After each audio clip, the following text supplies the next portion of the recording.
Hi, it's me. Tonight we're doing another episode of Joe's Talking Joe, and this is episode 5. So we're talking chapter 4. Kind of weird like that, but you guys know what's up. We got a lot of good people already hanging out in the chat so far, and without further ado, I'm going to bring in this guy who has a complete collection of San Diego Comic-Con exclusive Wonder Woman Invisible Jets. That's right. Buddy. What is happening, sir? Good to What's see you. going on? How are Good to you? see- I'm good, man. Just waiting for these disgusting empty shelves to be taken down because it's so sad in here. Coming in, there's nothing going on except for I got a scout trooper and a stormtrooper up there just kind of hanging out. So Yep. yeah. But yeah, they're the movers are coming on the 22nd to start the pack out. So everything's going to be moving like real quick here, real soon. So, And you're entrusting movers with your toys? some of them, right? Not my like my high dollar stuff is not going to be touched by them. It's coming with me. So, but luckily there's not too much of that. But it's different. Obviously pieces that are worth a lot of money, and then also stuff that I had when I was a kid. Like sentimental value stuff. Even though it's essentially worthless, but yeah, that stuff's coming with me. Oh, cool. Very cool. Yeah. So we've got 2 super chats right off the bat, which I think is kind of cool. And apparently we have my cat. Oh, he's just over there.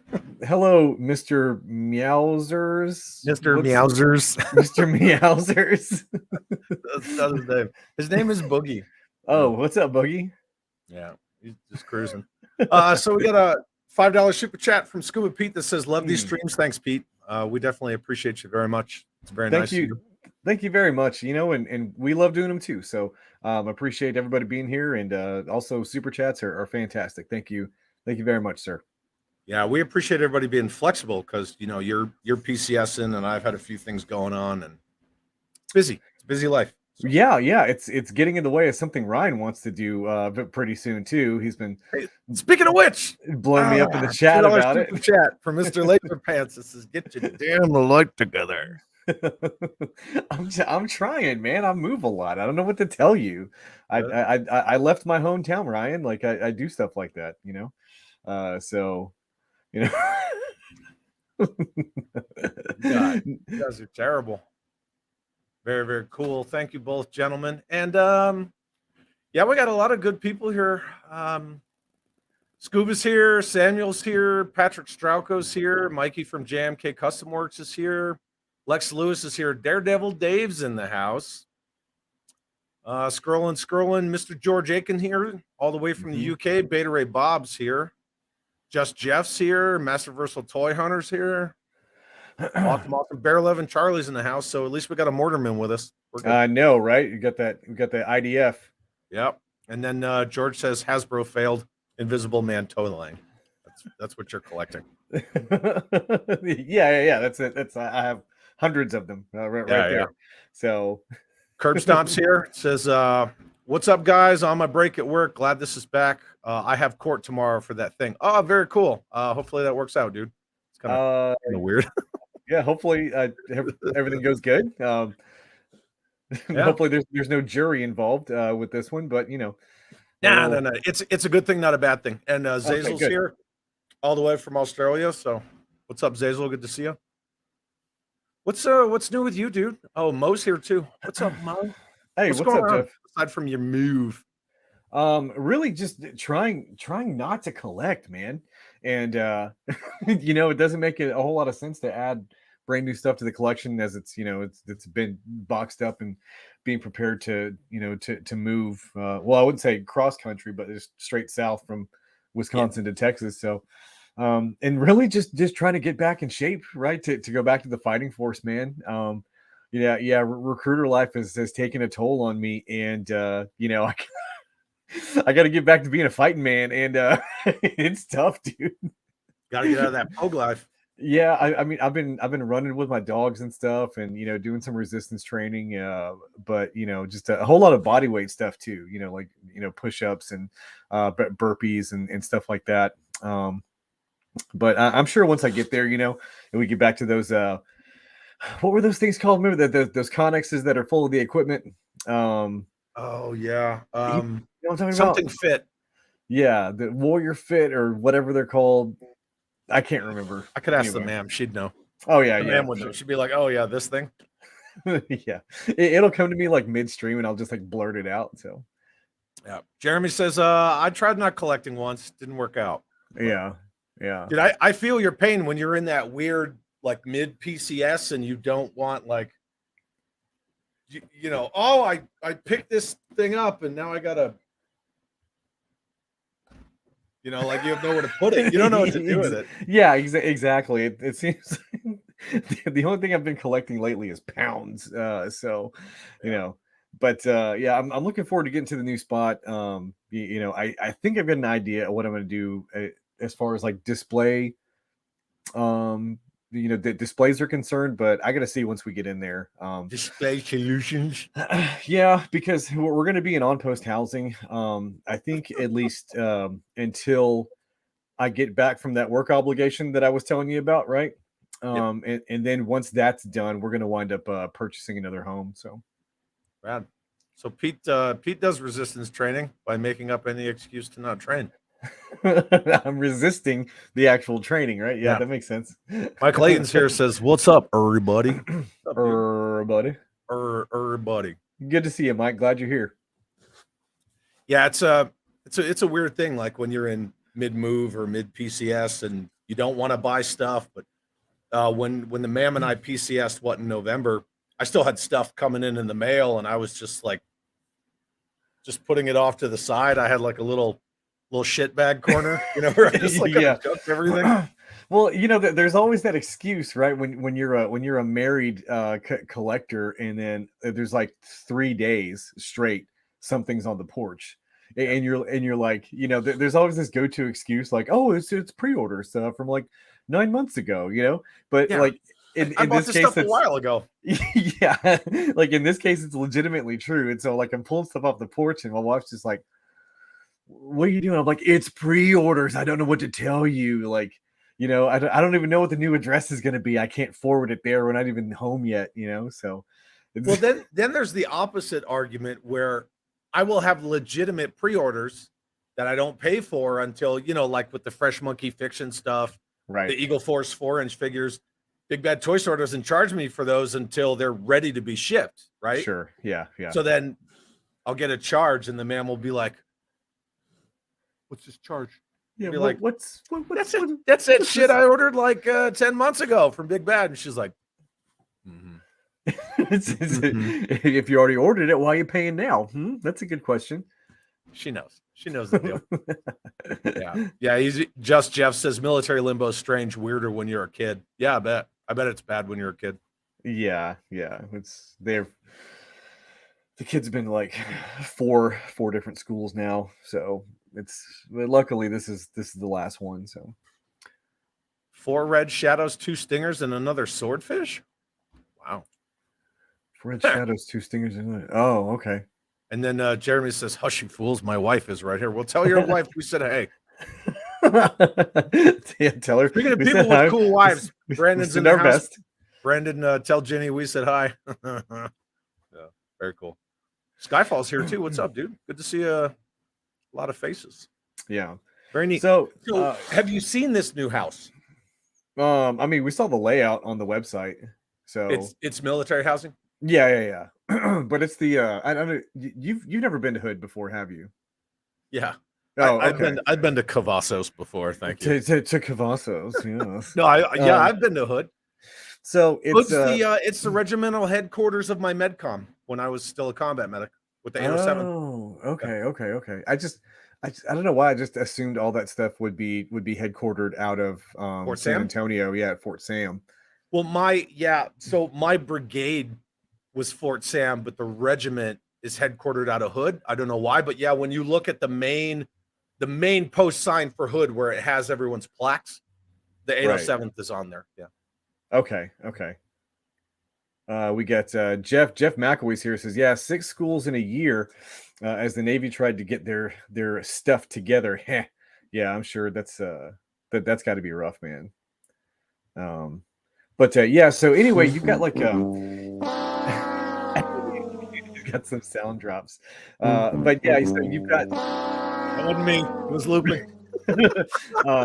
you got like regular like on the installation housing, and then there's so many individuals assigned there that they have other sections that are technically off post but still on post housing, you know. Yeah, so it's the same with Bliss too. They're Okay. all around it. Yeah. So that's one of the places we're going to be, like Comanche 1 and 2 are like actually on the installation proper, and then you've got like Cuomo Village, Comanche, third band, forehead. Okay, cool. Yeah. So he knows what's up. He knows what's up. But you know, I'm looking forward to going back to ForceCom, seeing some of the new, you know, cool gear they got. I believe I'm going to Brad's because I think 3rd ACR is the only striker unit on the installation right now. So, excuse me, going back to Brad's is going to be a welcome change. I did not enjoy strikers. I'm looking forward to that M2 life. I need that 25 millimeter Bushmaster, man. I need it. Yeah. Tow capability, all that stuff, man. I need it. Look who's here. What's up? Hey, G.I.J. Bartlett has got to get tough. Joe. What's up, brother? Good to see you. We had a really fun stream. What was that? Friday. I really enjoyed that one. I think that's the longest stream I've ever done too. I think we went for like 3 hours, if I'm not mistaken. Yeah, I was there. Obviously, I was there at the beginning, and I popped in when I could, but you know, I was busy, and we were loading, and I was doing the thing. Yeah. Ironically, I showed Jay. I didn't show you, but where we played was a legitimate bomb shelter. That's interesting. Yeah, it was pretty cool. And he said you were playing with Kiss. No. I wouldn't play with Kiss. Kiss sucks. I'm sure that's the joke, right? Woodman, what's up, dude? Yeah. Hey, what's going on, dude? Joke. So well, right on, man. So you should be in the pocket pretty soon. Yeah, very soon. And I'm looking forward to it. It's everything's going to be super hectic, but at the same time, I nothing against if anybody's here from Wisconsin, don't take this personally, but I haven't really enjoyed my time in the state. So yeah, it wasn't the best for me. Yeah. But, you know, to each their own, right? Look, Mo, I'm just kidding. I'm just kidding about Kiss, man. What is this? George Aiken, America is the only place where you can prune the trees with a minigun. I wish it was that easy, man. I really do. The state where I live in, the governor decided to make national news by suspending all conceal and open carry. Yeah, I was reading about that, and I watched a couple of YouTube videos about that. Now, your governor decided that was going to be a good idea. The sheriff, on the other hand, did not agree. Her. Yeah, I saw the press conference, and yeah, that's pretty bad. Yeah, so the governor said that because gun-related crime is too high in Albuquerque, like not the rest of the state, but Albuquerque specifically, right? That all open and concealed carry would be suspended. Right. Suspended. So the legal people who are carrying firearms, not shooting each other, right, get their guns taken away, but you know the criminals don't get their guns taken away. Yeah, it's interesting. The individuals who are abiding by the law, right, and have passed the background checks in order to obtain those firearms, and then get licensed in order to open or concealed carry them. Those are the ones that you want to suspend their rights. Yeah, yeah, that's like How well did that work out for places like Detroit and Chicago? Yeah. Look, I'm no constitutional lawyer, but on its face, that doesn't sound constitutional. Yeah. So Albuquerque Police Department said, well, we're not going to enforce it because we're too busy with like real crime, like Right. actual crime. Yeah. And then you saw the press conference that the sheriff did, right, where he said his job is to uphold people's constitutional rights, and right. So he was against it. And then state police, their chief or whatever they're called, came out and was like, yeah, we're yeah. So great. Nobody cares. She just like wanted to get on the news or something. But yeah, best of luck to you with that re-election campaign. I'm sure it's going to go real good, like real good for you. I have a request here. What's up?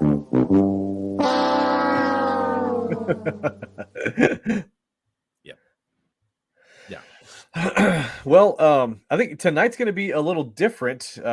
Usually, I'm the one that's pushing the story forward with the comics, but everything I have is packed away, so I was not able to read this one. Chad very graciously sent me a link to it, but the pictures are so low res that I couldn't read what's going on. So tonight we're going to be flip-flopping duties, right? I'm going to be monitoring the chat, starring things and all that stuff, and Chad's going to be pushing forward, leading from the front as far as the narrative for this evening goes. That's me. That's what I do. Yeah. I made us a cool new background, and then I realized that the comics pages yuck it out. See? Cool? Yeah. Not so cool.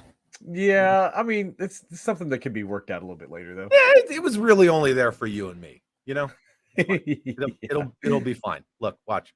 We'll just do this. It's cool. We're just gonna soldier forward. We're just gonna.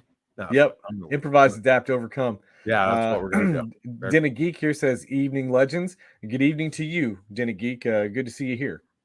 What's up, buddy? Good to see you." And then Jeremy says, "We have." Sorry. Oh no, we're both trying to work the chat at the same time. Okay. We have Sheriff Grady Judd in my area. He wouldn't have any of it either. Yeah. Oh! Look, even the mortarman says it. Infantry leads the way. I don't want to hear mortars talking about leading nothing. All right. Indirect fire from the rear. From the rear. You guys are 7 clicks out. I don't want to hear it. Yeah, they're just down there like. That's okay. We love it. We love it. I'm just joking, man. I love my 11 Charlies, dude. Actually, I work with them. Probably about 80% more than I work with the rest of the infantry, just due to the fact that we usually, so like in the cavalry squadrons, each one of the platoons will have a mortar section, I'm sorry, each troop is going to have a mortar section right there that that we utilize. Yeah, so those guys are pretty cool. Hey, troop. I got this private over here. He doesn't want to come over here. What's up, Eric? Good to see you. The only time I don't like 11 Charlies is when you give them a grid and the grid is one number off, and then rounds start dropping where they're not supposed to, and it's really not their fault, but no. We were doing I don't remember what the gunnery table was. I think it was like table 5, gate 3 or something like that. Like, just crew gunnery. And an inert round just landed right in our training area. It's not good. It's not good. Some arty dudes were like, "What's up, burps?" Speaking of not good and stuff showing up where it's not supposed to. Denna Geek says Chad is hiding a 1-1 scale F-35 in his Joe room. The USMC can't see it because it's a stealth fighter. It's a stealth. So stealth. If anybody's not following this story, so evidently there was a mechanical malfunction, and a Marine Corps aviator had to eject from an F-35, which is roughly an $80 million piece of equipment. Now, so the story goes, and I've read a couple just to kind of verify this. The aircraft was an autopilot when the aviator ejected. right? And so this one story I was reading said the aircraft just kept going on its merry little way due to the fact that it was an autopilot and they're not sure where it went. But look, you've only got so much. Every vehicle has a limited range on it unless you have an in-air refuel. So at some point in time, that thing's going to run out of gas and it's coming down. Yeah. But where did that happen? Yeah, where's the story about a stealth fighter that just crashed in some old lady's backyard? Where's Right, that right. story? It's like the only thing not classified about that aircraft is its name, like the F-35. Yeah. And back when it was like the XM-35, whatever, something. But Yeah. yeah, Before they called it the Lightning. Yeah. yeah, it's like, hey, Marines, you guys need to find that. Now, my simple solution, right, was to lay out a couple of hundred crayons on the airstrip so that you could bait that thing into coming home, right? Since it's a Marine Corps jet. Yeah. But Crayons in a jug of like JP8 aviation fuel. Like, right. Here's some food and drink for you. A green monster and a can of Skull, right? And put all that on the airstrip, and maybe you could bait that aircraft into coming home. But nobody wanted to listen to my ideas, whatever. Pack of Newports. So, right. That's what that noise was over my house. Yeah, and then Samuel says it was MIA for 24 hours. So it was MIA. It's like the wreckage has been found. Where is it now? Or did it? I mean, could they land themselves? I have no idea what they're capable of, man. To be honest with you, I don't know. No. Mikey says conveniently it made its way to a Chinese runway. Dude, right. What are you doing? What are you doing? This little freaking miscreant back here. See him? Yeah, I see him. Man, Whatever. I would never trust a cat in a collection room, man. Never. My cats are cool. The most they ever do is they'll go under my flag. Oh, well, that's not bad. They just go under there and they just lie down. Every cat I've ever owned would be on top of one of the shelves, just doing that thing where they like knocking one thing over after another, right? It gets to the NECA shelf. Next thing you know, you get $300 worth of broken figures. George Aiken says somebody's watching too much Firefox. Oh yeah, look at. Oh, they did find it. Okay, good. Well, I hope nobody was injured in that. I know the pilot was recovered successfully, but yeah, hopefully nobody got hurt when that thing came down. Scary goat noise. I don't know. The only other thing I had that was applicable was Cobra Commander saying you failed, but I don't want to pick on that.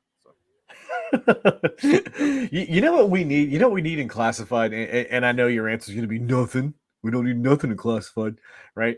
Do you remember that one outfit that Cobra Commander was wearing? I can't remember how many episodes he was in, but he was in that royal blue and uniform, but he had this like neon pink cape attached to it. You know the one I'm talking about?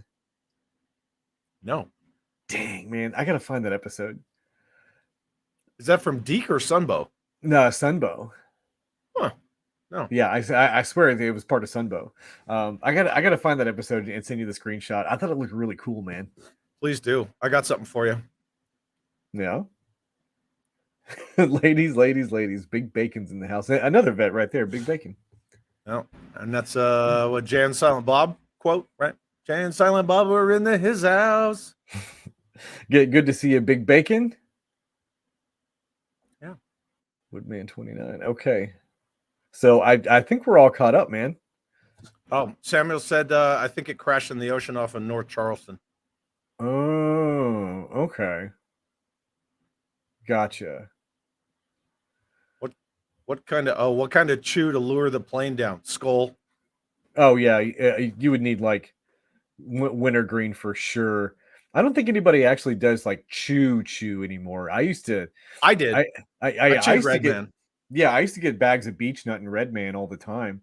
I would chew some red man. I'd just sit there and like. Oh, hell yeah, dude. Yeah, it's that's always the rules in a when you're operating operationally in an operational environment, Yeah. it's always shoot. Operationalistic. Yeah, it's always a chew in the day and smoke at night. So no, flip those. Smoke during the day and then chew at night, right? Yeah. Yeah. Light discipline. Yeah, you don't want to give away your OP by lighting up a cigarette at about 02, No. No. I didn't. I quit smoking in 2015, but yeah, even Mikey says wintergreen long cut for sure. Yep. Hell yeah. 100%. And a green monster.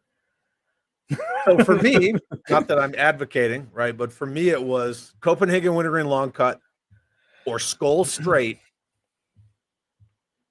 or Yeah. Red Man. Yeah. I don't know, man. Any one of those three, and you could lure old Big Sarge in.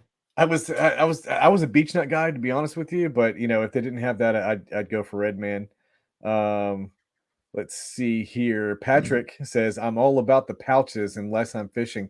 Now, when I used to do PT in the mornings, I'd go for my runs and stuff with those pouches in because you don't have to spit. I mean, you can, but I didn't have to with that anyway. Straight yeah, gutting it. yeah, I'd been using them for so long that I just gut it. So, but it's probably not good for you at all. Pericles is here, said just popping in. That's pretty cool. Good to see Hey, you, what's up, Pericles? Nice to see you. I know it's sort of our common thing where we BS for a little bit before we get down to business. Yeah, sure. I think honestly, I think it's expected at this point. Yeah, we gotta live up to everyone's standards. We don't just get down to business. Right. We gotta shoot it. We gotta have some sergeant's time for a little bit, right? Right. I mean, we wouldn't be government employees if we just came in and went straight to work, right? No. Come on. No. Come on. No. I go up to my computer, put in my CAC, log in, look at my email, and I go, okay. I'll be back. And then I just, that was essentially like my life in recruiting during the summertime for sure, because there's nothing going on. You're not going to doing high school visits. You're not doing any of that stuff, right? So I get to the office about 8:45, log in, check eBay listings on stuff, and then I'd actually start. the ones you and I were looking at when we were almost late to start the show. Yeah. Hey, don't tell anybody about that one because I want to make sure they still have them. Yeah. That's Platoon Net. That's Platoon Net stuff. I want to make sure they're still available, hopefully around Christmas time, so I can get one. So yeah. But yeah, it's I would actually start doing recruiter stuff at about maybe 9:30, 9:45. Yeah. I'd put together a mass email, you know what I mean, that I can send straight to all the seniors of one particular high school at a time and stuff, and living that Pogue life. I hear you, man. Mikey said in regard to the crashed F-35 Lightning II, there was likely a square body Chevy with a bed full of bush light in the field.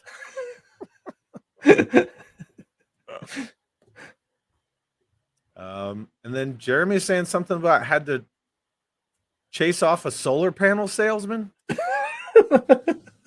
What? At 8:30 p.m. That's yeah, well, it's 8:30 here, so you're Central Time. But that's a little late for door-to-door sales calls, man. It's a little sketchy. Yeah, I don't know. And then Jeff is asking, did you two enjoy the translation tips I sent? Yes, I did. Mm-hmm. Oh yeah. That's right. Yeah, transitioning from military to civilian, and yeah, that's a very interesting idea, Steve. Yeah. Yeah. Those are always fun, dude. There it is, right there. Hey, shit knuckles. Yeah, I'm not gonna. Yeah. Are you signing up? I'm just playing with my dick. That would be an interesting way to start the body of an email, right? Yeah. I always found that reverse. I don't know if it's reverse psychology or not. I'm not sure what this approach is really called, but especially with like 18 or 19-year-olds, they'd see me in uniform, and they'd always like make eye contact with me, and I'd look back at them and look them up and down, and I go, "No." You know what I mean? And they're like, Yeah, that's reverse psychology. yeah, Man. and then they're like, "What do you mean? No, come back! I want the free pen." yeah, they're like, what do you mean no? I was like, I mean, I'm looking for something, and I don't think you're it. To be honest with you, man. They're like, well, what do I got to do to get in? I was like, how fast can you run 2 miles? Probably faster than you. Okay, let's Actually, yeah. So why don't you stop by the office? We'll have a conversation about a couple of things, and you and me go do some PT. What do you say? Okay, I could do it. So that always worked for me. I like it a lot. So I gave us a new turn the page chime. Would you like to hear it? Oh, I would, more than anything, Chad. I would. That's our new turn the page chime. That's pretty good, man. It's just like it's so reminiscent of those old like cassette read along book things. Yeah. Yep. Exactly. That's why I picked that. So. I just the only thing that would be more perfect for that is if you had just a like just that one little snippet. Yeah, no, I don't have that. Oh, George is leaving. Good to see you, George. Oh, okay. Well, hopefully you catch the replay, George. Appreciate you being here. Thanks. Man, I'm tired too. Yeah. Well, now that he's gone, let's get to the real topic here. Because What's I haven't read this issue, and I can't read it because the text is too small. So I'm just going to give my own interpretation of what's happening panel for panel. That's not how that sounds. Oh, and then Mikey does the pickle fucker. How far can you walk holding a pickle in your rectum? What's that from? Am I missing a reference? I don't remember the movie. Mikey, what's the movie? Okay. Yeah, he's the guy, the pickle fucker. Mikey, what's that movie? And then speaking of Michaels. Oh. There you go. This is your G.I. Joe storybook. When you hear this sound, turn the pitch. Dude, I swear to God, I had a Masters of the Universe one that was just like that. Yeah. Oh yeah, Clerks 2. That's right. Gotcha. That's right, because it's Jason Lee's character who comes in. Yeah. That's the one where there was a donkey show towards the end of the movie, right? Yo, some pickle fucker just gave us free. Yo, this shit tastes like piss and flies. Say what you want about Kevin Smith, but that movie is good. It's so good. Yeah, I think that one hit me at just the right age, right, where I could still enjoy like junior high toilet humor. Oh, and yeah. Trying to go back now and watch some of that stuff, I'm like, I know we're here to talk about this, but Clerks 2, I mean, it has your standard, Jay and Silent Bob and whatever humor. However, at the end, when Randall's like, I'd buy the Quick Stop and reopen it myself. To me, that it made every other View Askew movie like mean something to me. Uh-huh. So I thought the ending of that movie was freaking brilliant. Okay. Well, yeah.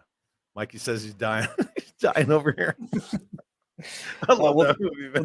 The dance sequence wasn't too bad either for various reasons, but that was fun to watch. Yeah. And then Pete says, what's great is that I have an actual xylophone that I recorded that from. I did, yeah. I took my mic and I went like this. And I just ripped it right across. It's one of those ones from the baby aisle at Walmart. Yeah. The multicolored one. Big Bacon says everything's better with a donkey show. Debatable, but okay. We'll take it. It's okay. I'm taking it back. Oh yeah. I'm not even going to say the words. I'm not even going to say the 2 words, but like, it's okay. I'm taking it back. Yeah, I do remember that part. That's another one. Wanda Sykes. And she's like, what the fuck? Yeah. I think that's another one of those movies where they say this a lot about things being produced in today's day and age in our particular political climate. You couldn't do that today. You couldn't do that today. That's definitely one of those ones where you could not do it today. There's no way. Blazing Saddles is another one that you just cannot do today. No one would sign off on anything. So yeah. Then, which kind of sucks. Yeah, no, that's true. But Blazing Saddles, right? Uh-huh. Blazing Saddles is that movie, right? Hey, boys, look at what I found here, right? Yeah, that one still holds up. Just singing the Camp Cow Races. Anyway, okay. Come on, boys. No use down there lying around trying to get a suntan. This is terrible. Will, what's up, dude? Hey, what's up, Will? Chad, Jeremy, and Chat. Good to see you, Will. Yeah, good to see you, man. Glad you're here. Well, we're about at the 40-minute mark, man. You think? Well, Will's here now. Now we can stop. You're right. You want to go ahead? You want to go ahead and SP? He said the sheriff is near. No, dag nabbit. There's I used to use and I know I was just the one saying, hey, let's get to the show, but there's a quote from that movie that I used to use all the time when during recruiting, when somebody just would not leave, and it's like, okay, you say you want this, and this. I'm willing to get right here on paper. Yeah, no. Like, I'm willing to give you this, and this, right? All your demands. I'm willing to meet them. They're just like, I just don't know if I can go. And then I always think about that old man from the town hall meeting. He's like, my pappy was born here. My pappy's pappy was born here. He's like, and daggone it, I'm gonna die here. And that's always the way I see robbers. Okay, man, stay in your hometown, dude. Do your thing. Hey, Vincent, it's good to see you, man. Thanks for being here. Hey, Vince, yeah, good to see you, and much appreciated, man. Best job I ever had. 100% honest. Best job I ever had. Job I ever had. Yeah, 100%. What is it? Pleasure to serve, right? Is it? I'm just racking up. I was trying to get my daily point, man. Earning that retirement point. I'm trying to get that. Trying to get that retirement point, dude. Yeah. I'll tell you what. There's some days I would be hanging out with my supply NCO. It'd be quiet. We'd be playing like some Ghost Recon in my office or something. I'd go, man, I kind of feel guilty earning that retirement point today, but yeah. But it balances, right? Because the amount of like we have to be comfortable in uncomfortable, right? Like that's kind of where we make our living, especially in the combat arms community. So yeah, we have to be comfortable with being uncomfortable. Right. I mean, so and not that not that playing video games is a waste of time. I used to use it as a training tool as a team leader. It's harder to do as a squad leader, but as a team leader, it's pretty easy to get you and your guys all into a session of Battlefield or Call of Duty together, and then you can start running battle drills in there. Honestly, man. You can do battle drills. Oh hell yeah! I mean, we were, I would, we get off early one day, or platoon sergeant is like, hey, I ain't got nothing for them. Just have them go back to the barracks. Don't change out of uniform.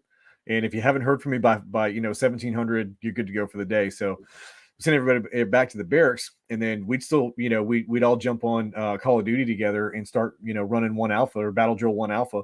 Yeah. And I mean, we were owning people because we're all working as a team, and so Oh yeah. We come into contact, given the 3Ds and everything, and then we all start, working together, and it works. It works in real life, and it works in the video games too. Yeah. Oh yeah. Whenever I play Wildlands, I'm all about that flanking maneuver. Yeah, for sure. Even if I'm just playing by myself, I'll be like, oh, I'm gonna put a little rebel diversion over here on the little MSR going up into their fob, and then they're all shooting at the rebels. And no, I come over here, right? And I just start smoking fools, just airing them out. Yeah, it's a lot of fun, especially when you start Bear 11 Charlie. When you start using the mortars as well. Yep. Yeah. Oh yeah. I'll IDF the shit out of them. Yeah, you can use that as a very good diversion as well. If there's like something inside the little base that can't be destroyed, Yep.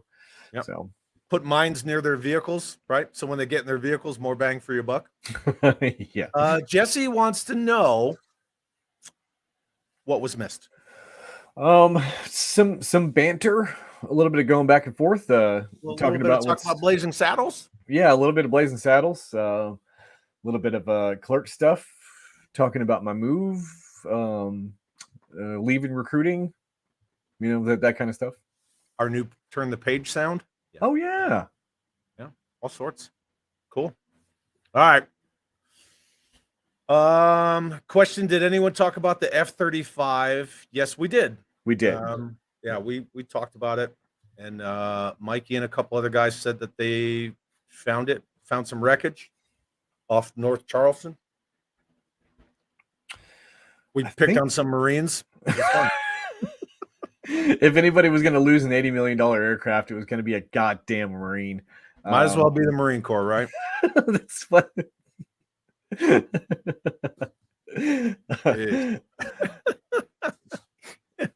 How about some more beans, Mr. Taggart? What in the wide world of sports? So good. Oh, Patrick says he goes Animal Mother. Yeah. Gotcha. A little bit of Full Metal Jacket there for you. Yeah, nice. Gotcha. All right. So shall we get into the book? Can you drive the slides? Can you do that? I believe I can. Yes, I can. Yeah.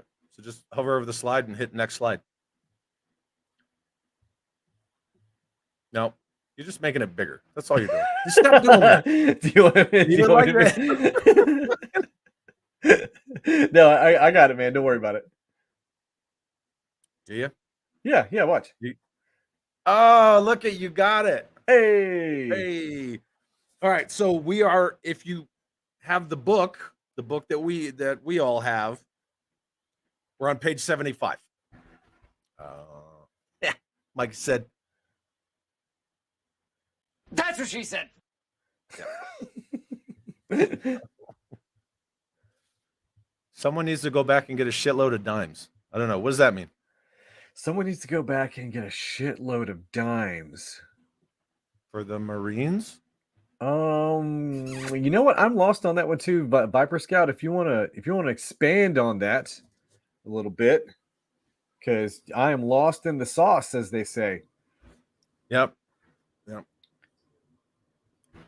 Is that let's see, Jeff seems to think I think that's in response to that. It's a Clerks reference. The first Clerks? Maybe, I guess. Scuba Pete says toll booth. Dropping dimes? I don't know. Something about Baron. Look, see, can always count on Jim. Jim's going to bring it back on topic. Something about Baroness with a big sword is disturbingly arousing. Yeah, well, if you've already read this chapter and done your homework, it gets even better. Well, look at who is there holding a very large, like a Scottish claymore, Yeah, William Wallace himself. I mean, there's also like a little, spoiler alert, little mask in the background there. Jesse says it's a Blazing Saddles reference. Is it? Huh? Okay.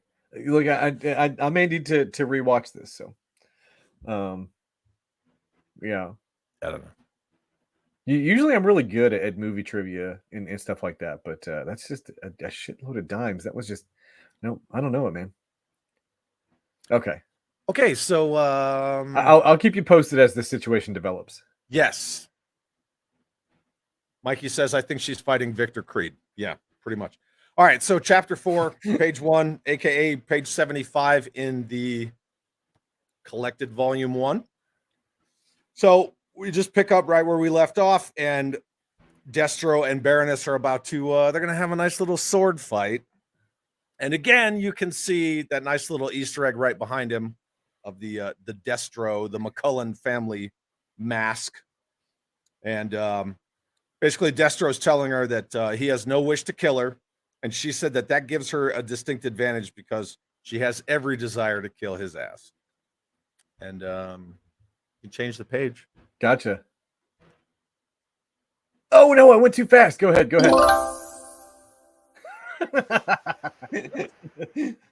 It's so dumb. We don't need to do that. I don't. No. We do. That's fine. Because you're watching the chat anyway, so I can just leave it on the music. I'm going back and forth, man. I'm going back and forth. All right. And then okay, so here on this next panel, she's basically just taunting him, saying that she thinks it's impressive that an arms maker knows how to use his wares. And then he said that he's obviously not the first McCullen to defend this manor. Yeah. And then she said, well, you're not going to have any heirs because you're going to be the last one, right? So basically, he's trying to say, well, we can still come to an arrangement. We can still merchant to the end.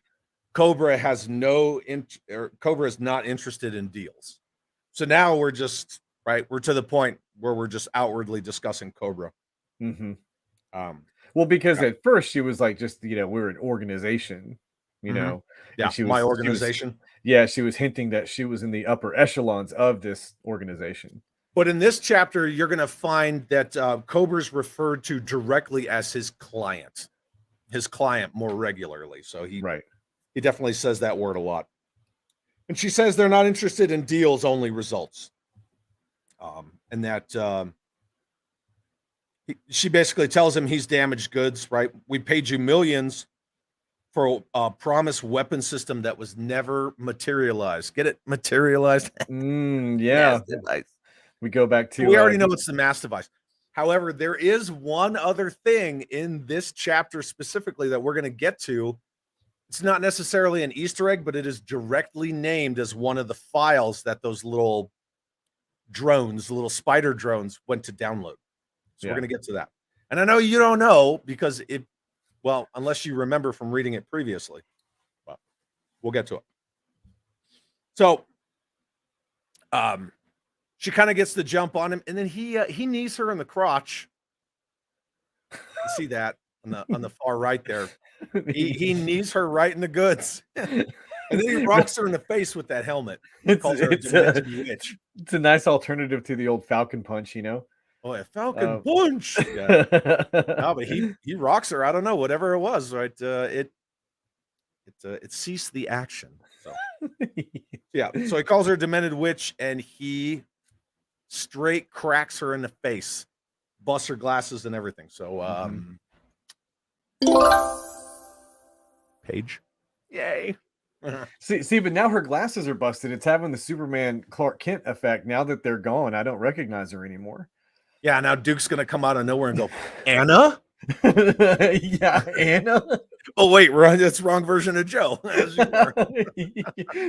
wait. Anna, is that you?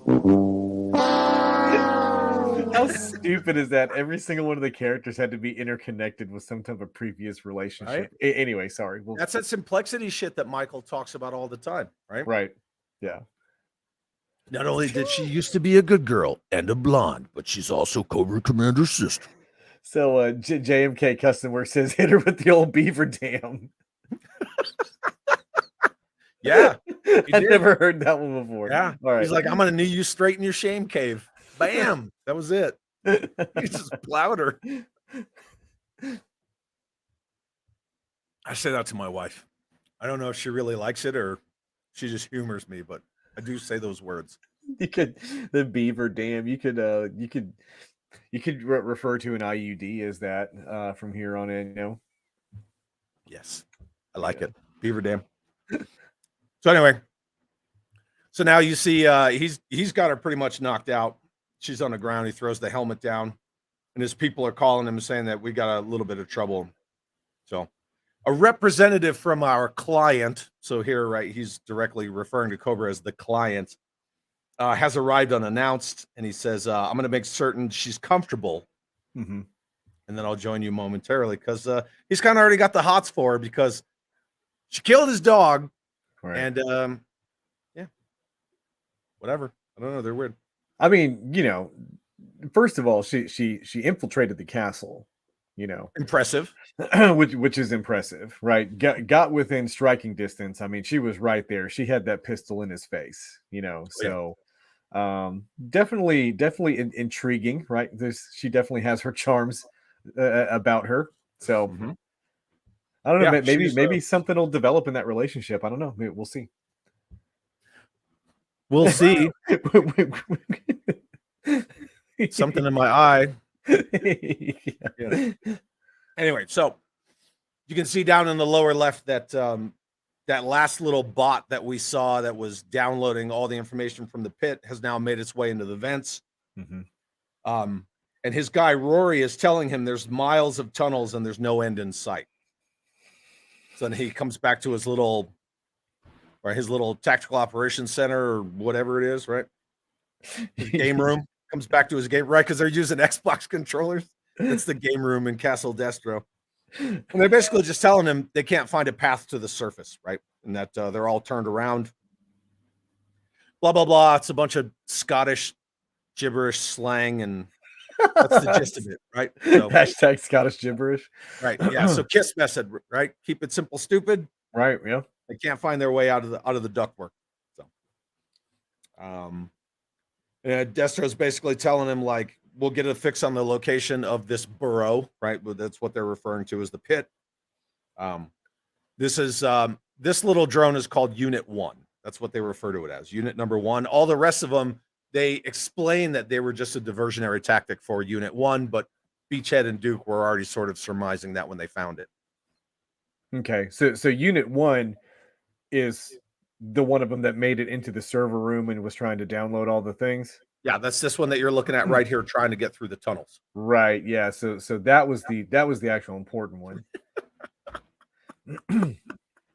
Yeah, I had that one up earlier. You were. Did you? Yeah. You're talking. Yesterland Toys is here. What's up? And says, that's what all the Cobra soldiers said about Baroness. Miles of tunnels. Jesus. Wait a second. I got to. That's what she said. Yeah. Does that one? Or how about? That's what I'm talking about. Yeah, maybe that one. I don't know. Whatever. Okay, cool. For Unit 1. Good Lord. Everybody. Okay. That was That's right. It's part of the fun, right? Unit 1. Yeah, for sure. Cool. And then I don't know what this girl is saying, because she says, not certain the lass in the dungeon will be so blithe. I don't even know, right? Blythe. Okay. And then that's Glynis. So, right, Destro basically just says, let me worry about that. And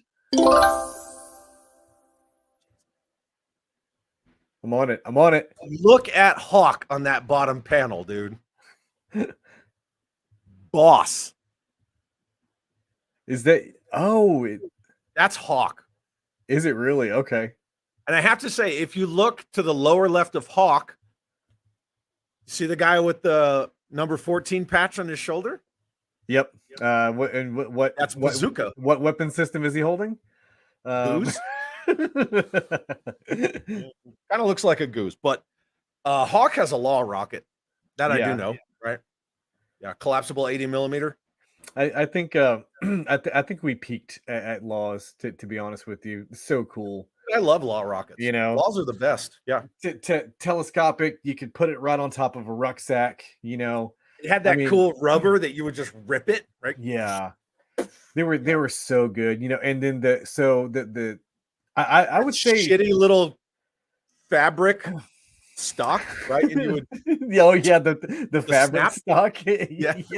It was like this metal wire that's just like in diameter. It's like an just, oversized safety pin. That's right? what I was about to say. Yeah, it's Yeah. like a safety pin, like almost that folds down, then you shoulder the thing, but not a lot of Mhm. recoil there anyway. So really, it Nope. doesn't matter. Now I'll tell you the weapon that I liked as well, and I don't know if you had any experience with this. There was the small, right, and then there was the small D, the disposable version that was telescopic as well. Do you remember that? Yeah, I remember it, but I never fired one. Dude, I thought it was like the but what do you call that? As far as the lineage of the law goes, the small D was like right there. I thought it was the coolest thing because it did you can't it's telescoping as well. So you Mhm. can put it all together and then you can throw it on your ruck. But again, it's a single use. So there's no, there's no reusing it, but still it was nice and compact and way less than the AT4 as well. Yeah, I really like the collapsible launch tube more than the AT4. It's Right. just that giant big It's ass piece of plastic, and it has that big mushroom rubber right. flange. The flange on the end. Yeah, it's unwieldy and you can mount it to the top of somebody's ruck, but throws the But it weight makes off you and this wide. yeah, I know. Yeah. A law, you could put it anywhere. I could put it Mhm. like right down the side of my Alice straps. Sure. Yeah. But AT4 suck, man. We used to shoot them just to shoot them, just to get Yeah. the weight off. Right. Well, they would like there was this one day we went out they said, "Hey, we're going to do AT training." We're like, "Oh, okay, cool. I guess, we'll do like a little afternoon, late morning whatever range." But the ASP or the ammo supply point, Yep. they wound up giving us like 80 something of them. They were like, "Hey, this lot number is about to expire. You guys need to get rid of them." And so we had like 80 AT4s, right? Now, we were in a cavalry platoon, which is smaller than an infantry platoon.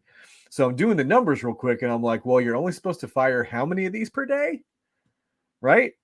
Yeah. And so how are we going to get this done, especially for the range safeties, because they're just sitting there eating them the whole time. You got to get those safeties off the range Yeah. because it's I don't know if it's happened to you before, but it's happened to me when I've exposed too many or when I've been exposed to too many of those AT weapons being fired.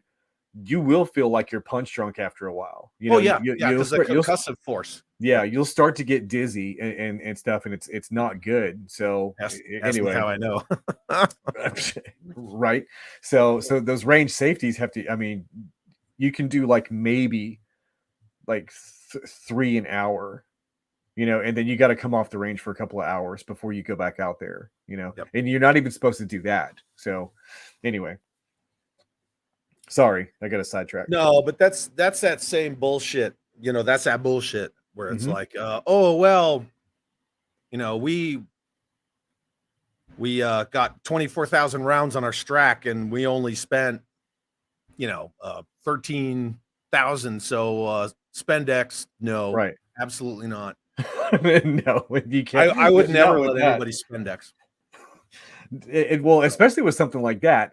So I know we have some vets in here, but for individuals who have never been in close proximity or at least like a little bit behind someone, still at out of the back blast, but just being in that area right there, when somebody shoots off an AT4, it feels like there's a hand that's the size of your entire body that just slaps your entire body. Like, oh, this thing, pow, you know. Overpressure. Yeah, Yep. it sucks. Danae from Tough Nerd Toys. What is up, dude? He says, hey, yeah. What's up, Tough Nerd Toys? Good to see you, buddy. Yeah. Yeah, the overpressure is no good. So Yeah, so and then especially what he's about to do, they're in a closed environment. And they're about to fire those things off. That's not good. yeah. That's Yeah. not And good.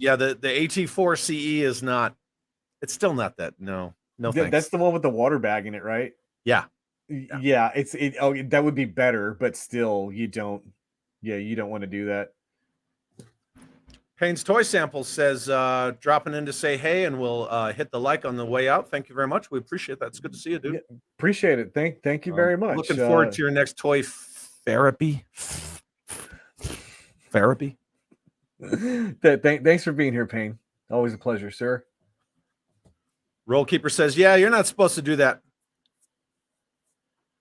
You're not supposed to do that, but do it anyway, was the Secret Service's unofficial motto. Yeah. Okay. All right. I'll take it. Yeah. And then Bear 11 Charlie said, I've been through that firing 120s at Charge 4. It sucks. Oh, man. Oof. Yeah. So I'm guessing, I don't know that much about mortar speak. So we're talking like 4 cheese charges on there. They still doing cheese charges? Is that how that works? Let us know. Yeah, let us know. You want to talk about Sabo pedal discard? I'm your Right. guy. You want to talk about mortars?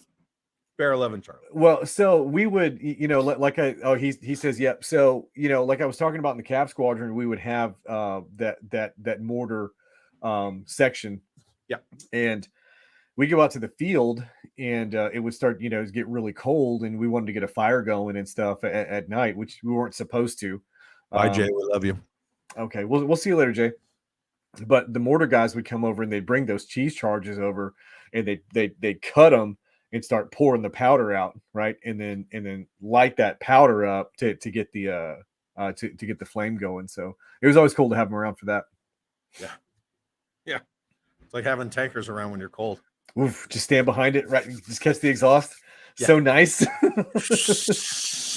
Yep.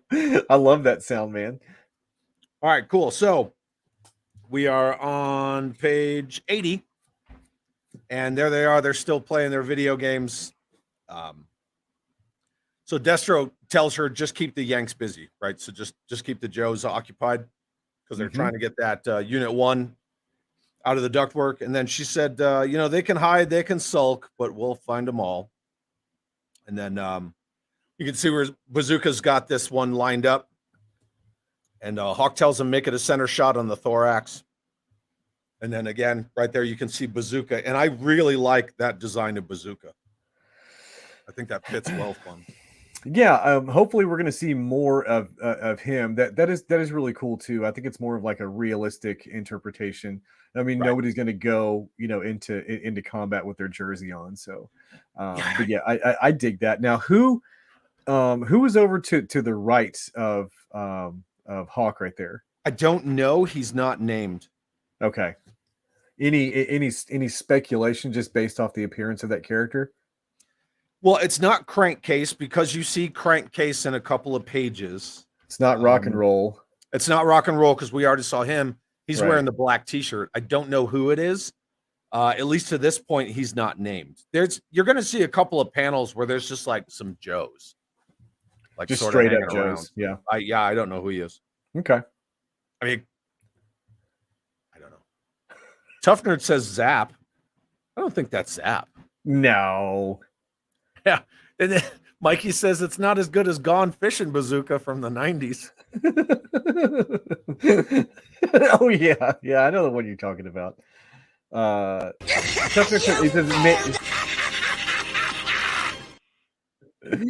He says maybe Zap. Okay, maybe Zap. Yeah, but Zap wasn't bearded, so I don't know unless it's just a complete redesign of Zap. But you see some characters and they're wearing, they're just wearing OD green, like when we saw Dusty earlier, and we'll see Dusty again in this issue. And then they have, they have other Joes, so they have that guy Brain, right? Right. So who knows? But well, there was also their contact when they were on that snatch and grab. They're on that black bag mission. Yeah. And their driver appeared to have a code name as well, and that was a brand new character too. Yeah. So there could be something going on with that. But I think Bazooka looks really good here. I think that's a very subtle nod to his original design. Yeah, the guy to the right. The one on the left is Bazooka, dude. with the numbers. Yeah, because he's got the 14, the red with the blue, just like his jersey, which I thought was a cool nod to him. I think that Atkins and Dixon did a really good job with this, where it is those characters, but it's like a subtle spin on them. Yeah.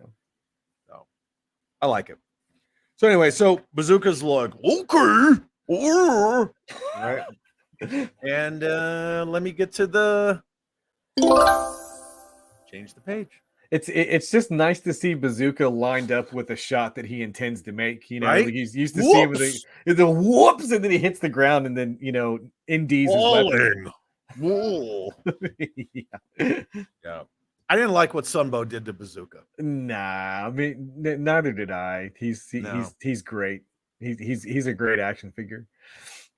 Well, he's a good character in the comics too. They just I don't know, some kind of weird comic relief, but here on this panel on the top left, you can see like he nails it, right? So not a catastrophic kill, but definitely a mobility kill, because then Flint just sort of strolls right up to it. And then they ask him on the comms, is it dead, Flint? And Flint says, it's twitching, General. Whoever built him tough. And then Flint says, but not tough enough. Yep. Smokes it. So catastrophic kill on that one. And then here you see some All-Strikers in the tunnel. Which is good. It's good to see some Joe vehicles. We've seen Humvees, we've seen Bradleys. I think in that big 2-page spread. There were a few nods in there. Yeah, I think we saw a Havoc in there. So you see some Havocs. You see some. You're talking about this panel right here. Yep, that one right there. Yep. Right. So you see the Desert Fox right here, the 6-wheel drive, and then up here there's a couple of Tomahawks. Yeah, there's a Havoc, there's a Mobat, there's a Wolverine, there's a couple of Tomahawks, there's some All-Strikers, there's actually a Ram Cycle right there, very small. Yeah, there's actually all sorts of cool stuff in here. Oh, there's a Skyhawk right here on this flatbed. You know what? I do remember that now. God, What Resolute did? No, I loved what Resolute did to Bazooka. No, they kill his ass off screen. Yeah, they killed my man's off screen. You couldn't even give him any screen. Well, he got some screen time, but he was, laid out and dead. Yeah, his screen time consisted of Doc going, "What's this down his throat?" and then pulling that thing out of his mouth. I don't know. I actually thought it was pretty ballsy, and because a lot of people were kind of they're sort of ambivalent about him in the Sunbow series. Yeah, they also killed Major Blood off camera as well, which I'm fine with that. To be honest, fine with Bazooka too. I'm fine. No, I'm not, because when you say they're kind of whatever about the character because how he was portrayed in the Sunbow stuff. Cobra Commander got a big redemption in Resolute. He was like, "Look, I ain't fumbling around anymore. I'm not playing these games." So you could have done the same. I even like Gung Ho and Resolute. Yeah, Gung Ho and Roadblock work really well together, and Stalker. The three of them, they were pretty ninja. I like just about everything about that. Scarlet and Duke with their Halo jump, going into the facility and everything. And Wild Bill was pretty boss too. Yeah. Man, you know what? I might watch that again after we get done here. I got it on Blu-ray. Everybody go watch Resolute when we're done. Yeah. You know what? The next show is going to be a Resolute wrap-up. Yeah. Oh, we can talk Resolute. Dominic from Toy Domination, he and we did a stream on just Resolute once. It was good. It's a fun topic, and honestly, it's one of the least controversial G.I. Joe on screen adaptations. It just seems to be universally liked. So fans and critics, everybody loved it. That would be a really, really fun stream. Maybe we revisit it. Daredevil Dave, so watching Resolute tonight. Yep. Rewatching tonight. Scuba Pete. Yep. I think we're all gonna be doing it together. Not to make that sound weird. Right. Perfect. Perfect. Yeah. Okay, wait. Even better. This I command. Yeah, there you go. Let's get some serpentine in there. Some serpenter. Some serpenter. Some serpenter. Okay, so since we're taking, I guess, a tactical pause, right? We're taking a knee and pulling security. We're smoking and joking for a second. I guess what are we? We're about a quarter of the way into the book, I think, something like that. We're about halfway through it, actually. Oh, no way. Okay. Each chapter is only like 12 pages. Well, so like 24 because it's.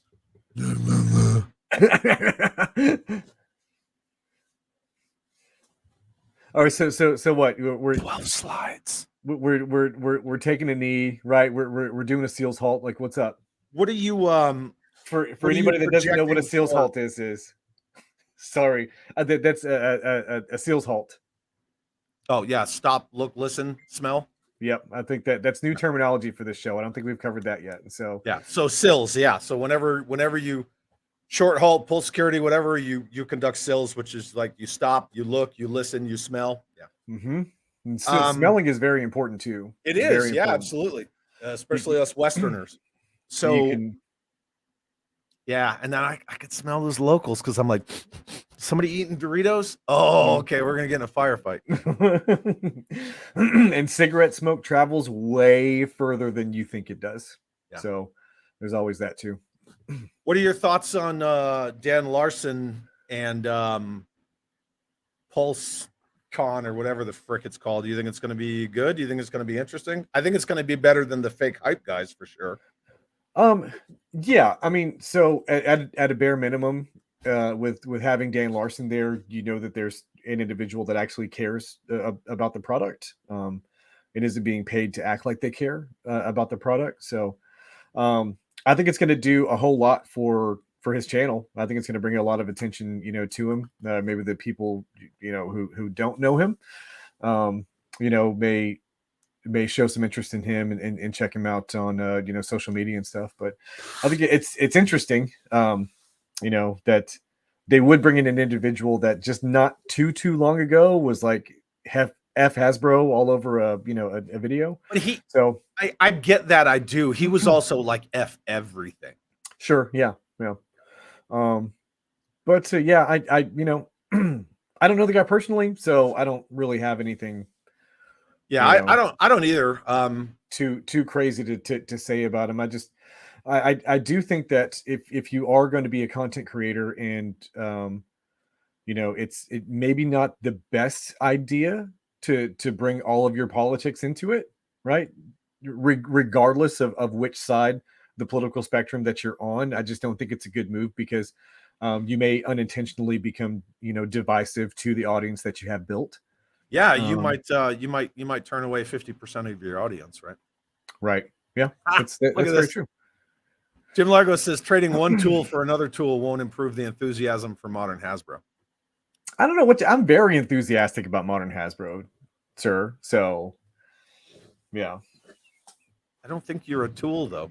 Real quick. Well, Star-Lord 15. How many of these episodes has there been? I love it. Well, first of all, Jeremy and I thank you for that. Yes, thank you very much. 5 episodes. The first one we called Warno because it was the warning order about what we were going to be doing on Joe's Talking Joe. Mm-hmm. And so episode 2 was chapter 1 and so on and so forth. So now episode 5, we're on chapter 4. And I think that this is the last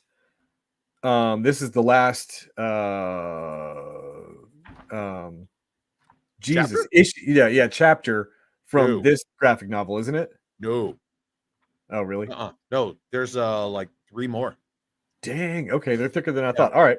No, because Hawk and Scarlet get into the whole Snake Eyes thing, and spoiler alert: Snake Eyes beats the shit out of Stalker, f's him up. Yeah, there's like this whole thing, and Destro and Baroness and their little, I don't know, Helsinki syndrome love affair, and Destro, my darling. Hawk arrests Scarlet. Yeah, it's crazy. We get nuts. We're gonna get crazy. Well, that may have something to do with the fact that Snake Eyes has left the reservation right now. He is off doing secret squirrel shit, and she is acting as his handler in the field right now. Yep. And he's not supposed to be out there.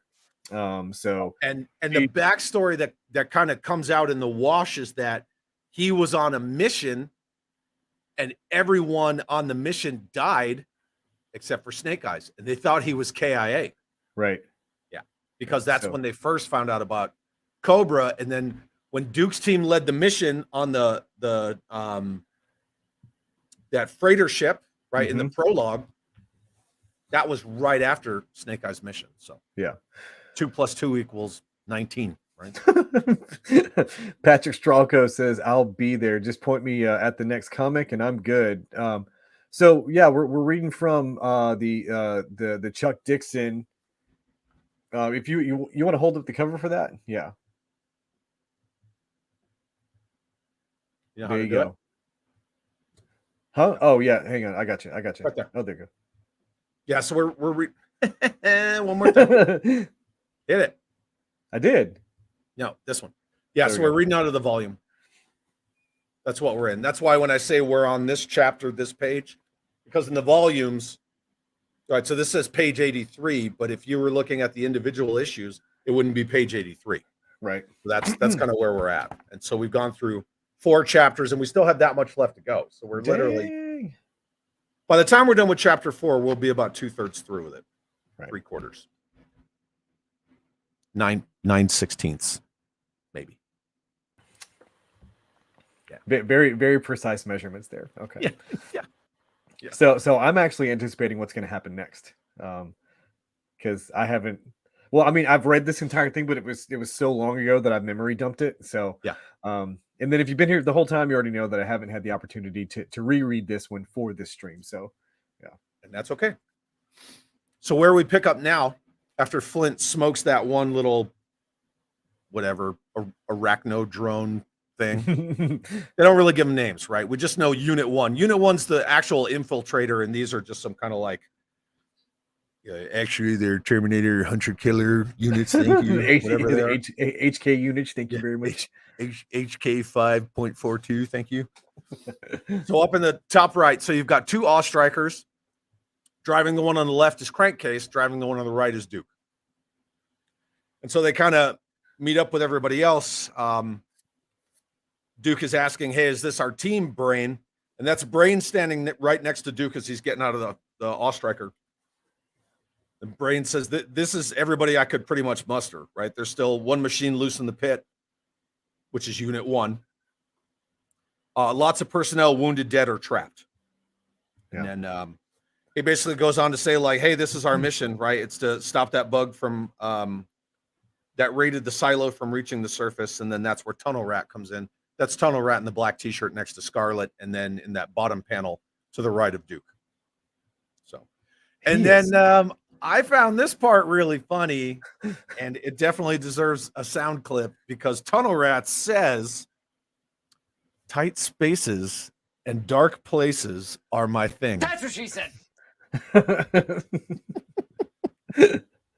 As soon as I read that, I was like, that's what she said. He looks standing next to Scarlet there. He looks considerably smaller than I remember him being in other Joe media. He looks like a really ripped kid. And that's the thing with Tunnel Rat. He's most recognizable from the 87 animated movie where he was almost always standing next to Big Lob. Okay. So obviously you're going to have a massive height difference there. So next to Scarlet, who's about 5'10", 5'11", because she does have heels on. That's true. She does. Pretty small. He's pretty small. So he's 5'5", something like that. Yeah. Okay. Yeah. But that's his thing, right? That's his speciality. And tight spaces, dark places. Dark places. So that's why he's got two. That's why he's got 2 elbow lights. Yeah, right. I wonder, does he have IR filters on those? I remember the blue filter, the red filter. I wonder if there's an IR filter you can get for an elbow light. We always just use fireflies for that.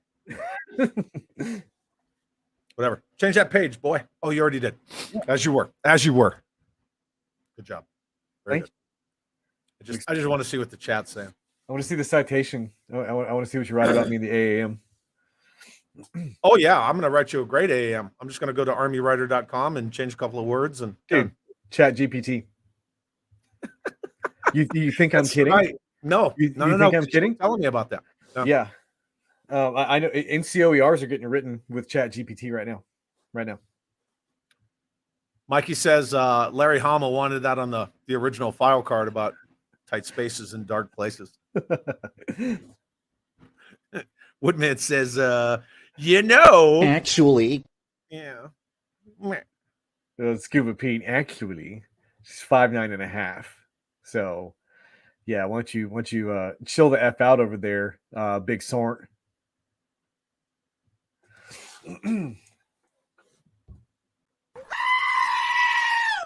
Yeah, but still, when it comes to height and weight tables, they'd still just round it up to 5'10", you know, because it's at the 0.5 mark, you know. Yeah. So she's good. Weight you round down, height you round up. Yeah. Always err on the side of the serviceman. Mm-hmm. Yeah. All right. So this page. So we had Brain saying, like, you know, hey, these are like our what we call LOEs, right? These are our lines of effort. So this is what we're going to do. And then here, Duke kind of breaks it down a little further, and he says, Tunnel Rat takes the lead, Dusty and Beachhead follow. And then because Tunnel Rat is a subject matter expert on this kind of infiltration method, right? Or like scanning and searching, Tunnel Rat says that doesn't work for me, Duke. Actually, as you were first sergeant, right? And Duke's like, what? So Tunnel Rat basically just says it's going to get real tight in there, and these guys are too big. Do it. No, I'm not going to do it. All right, I'm going to move my hands.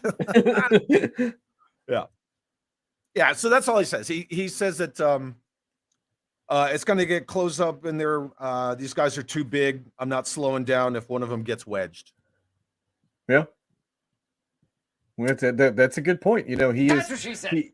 He's the he's the subject matter expert for that type of activity. So you know, any leader that's not willing to listen to their SMEs isn't worth being in that position. So right. And that's one of the things that we always try to instill in people is just because you have the rank doesn't mean that you're always the most informed person in the room. Very true. So yeah, always listen to your subject matter experts. Anybody can be one. Uh-huh. And so basically, Tunnel Rat's like, these two guys are too big. They're going to get wedged in the ductwork, and I'm going to take Scarlet. And she's like, what? He said, yeah, you're skinny enough for tunnel work. And she's like, I guess that's a compliment. Okay, whatever. And then in that next panel over, where you see Tunnel Rat on the right, Scarlet on the left, that's Dusty. So Dusty tells her, take this digital unit, and that's the iPro. I don't know, Google glasses, I guess. Okay, yeah. Google glasses. That's what we'll call them. So, but what do they do? He says it's a digital unit that he can guide her through the ductwork remotely with. Oh, it's basically okay. like there's some kind of tactical glasses with like a HUD in them. Oh, okay. You'll see in the next couple of panels what they see when they look through them. I didn't know if it was like some kind of like light enhancement on the infrared spectrum, kind of like a kind of like low lights goggles, you know what I mean? Yeah, they're not necessarily that, but he can pull up the schematics of all the ductwork and they can see it. Gotcha. That's interesting. Okay. Yep. And then so then Duke basically just kind of reiterates Scarlet and Tunnel Rat search the tunnels for the bug. The rest of us take the Awe Strikers to the surface. Okay. And then Brain says the GPS blind spot that hides the pit 20 miles in any direction. If it escapes that radius and transmits, then the pit's compromised. So there you go. Right. So Ted Darklaw asks, says, are those glasses real? No, those are not real, but I got to tell you, we're not far. We're not far. The new, I'm sorry, throat's a little dry. The newest set of MVGs that I got before I came to recruiting, right? Those did have a heads-up display on the inside of them. And they would tell you what direction you're heading. You know what I mean? They tell you, north, and they tell you the different degrees that you are at as well. And I think when the program is the end state of that, when it's done, right? So like your commander could identify a particular grid square, right? And then feed it into the system. And then through your heads-up display in your NVGs, your night vision goggles, it's going to display like a square, like right there in the direction that you need to be going at. And then your distance to target. It's going to be like, it's going to be like a waypoint in a video game, honestly. And that's the way it's heading. So very similar. That's all the progression from all the way back from like your dagger, your Blue Force tracker, your Right. FBCB2, your JBCP, right? On and on and on and on. This is all the progression of that kind of digital battlefield real-time communication. Because we're getting to it right now. I know with the Instant Eye drone, when I operate the Instant Eye drone, it's essentially fly it from something that's very similar to an iPad. Yep. And then I can take pictures with that. I can do a screen grab, right? And then with my finger, swipe it to the left, right? And it goes straight to the commander's screen. Yep.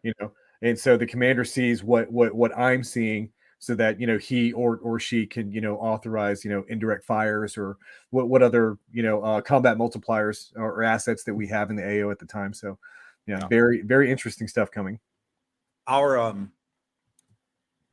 Our use, understanding of, and comfort with technology, specifically in regards to things like ISR, has vastly improved over the past,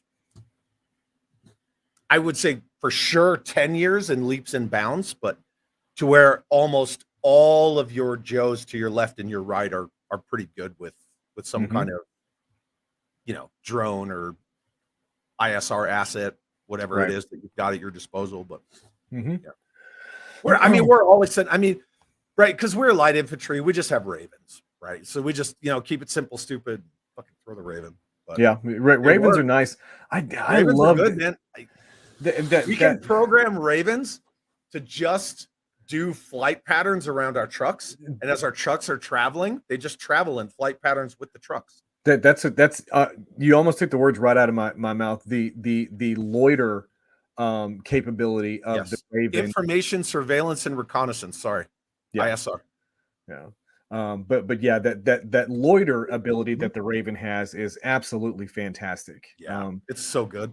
Now the cameras and the stuff on the Instant Eye are definitely better. Yes. And I can pull a 10-digit with that thing from 10 clicks out. Right. See, that's amazing.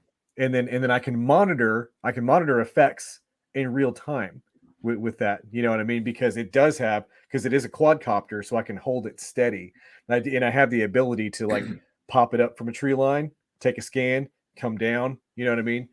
Pop it up from another area, take a scan and go down again. So it greatly reduces the signature of that piece of equipment. But yeah, that's the name of the game going forward, like doing reconnaissance, camouflaging, your face paint and low crawling through the high grass with a knife in your teeth. Like those days are, they're all but done, man. Yeah. Jim Largo's asking, wouldn't a 20-mile GPS void alert people that there's something there by its absence? Yes. However, pause for dramatic effect. Remember, this pit is in the Nevada desert near like the Nellis bombing ranges, Area 51, et cetera, et cetera. So it's out there in like the Groom Lake facility kind of AO, which is all pretty much just a black hole.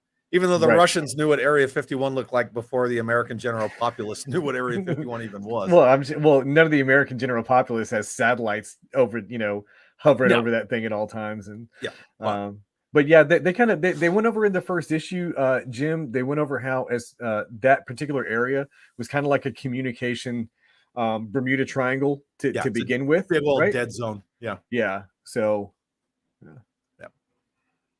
sweet.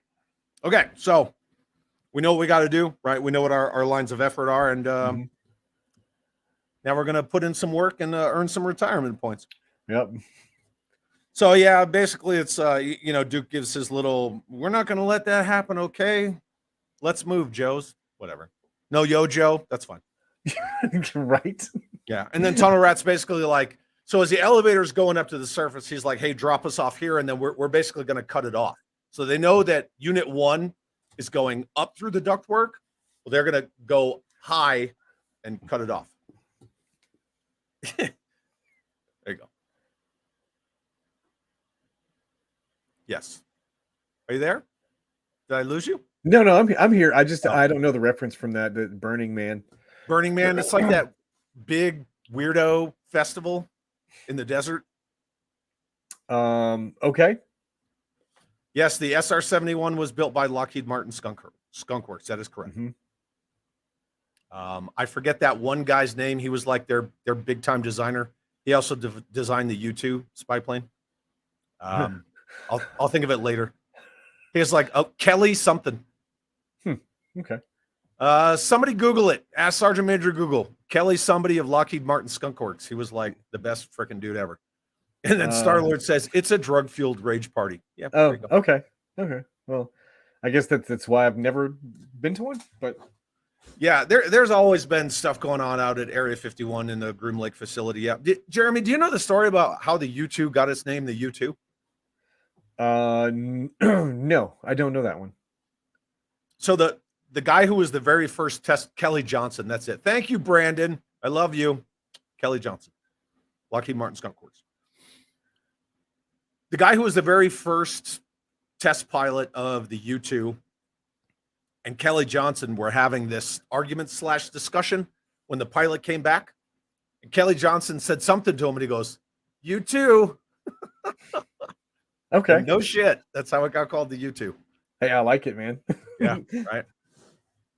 It works. I mean, my wife's call sign is Rhino because she's short-sighted and prone to anger. So why not? I like that. All right. Anyway, so back to it. So, yeah, Tony Rat says, drop us off just below the surface. We'll get ahead of the bug and cut off its getaway.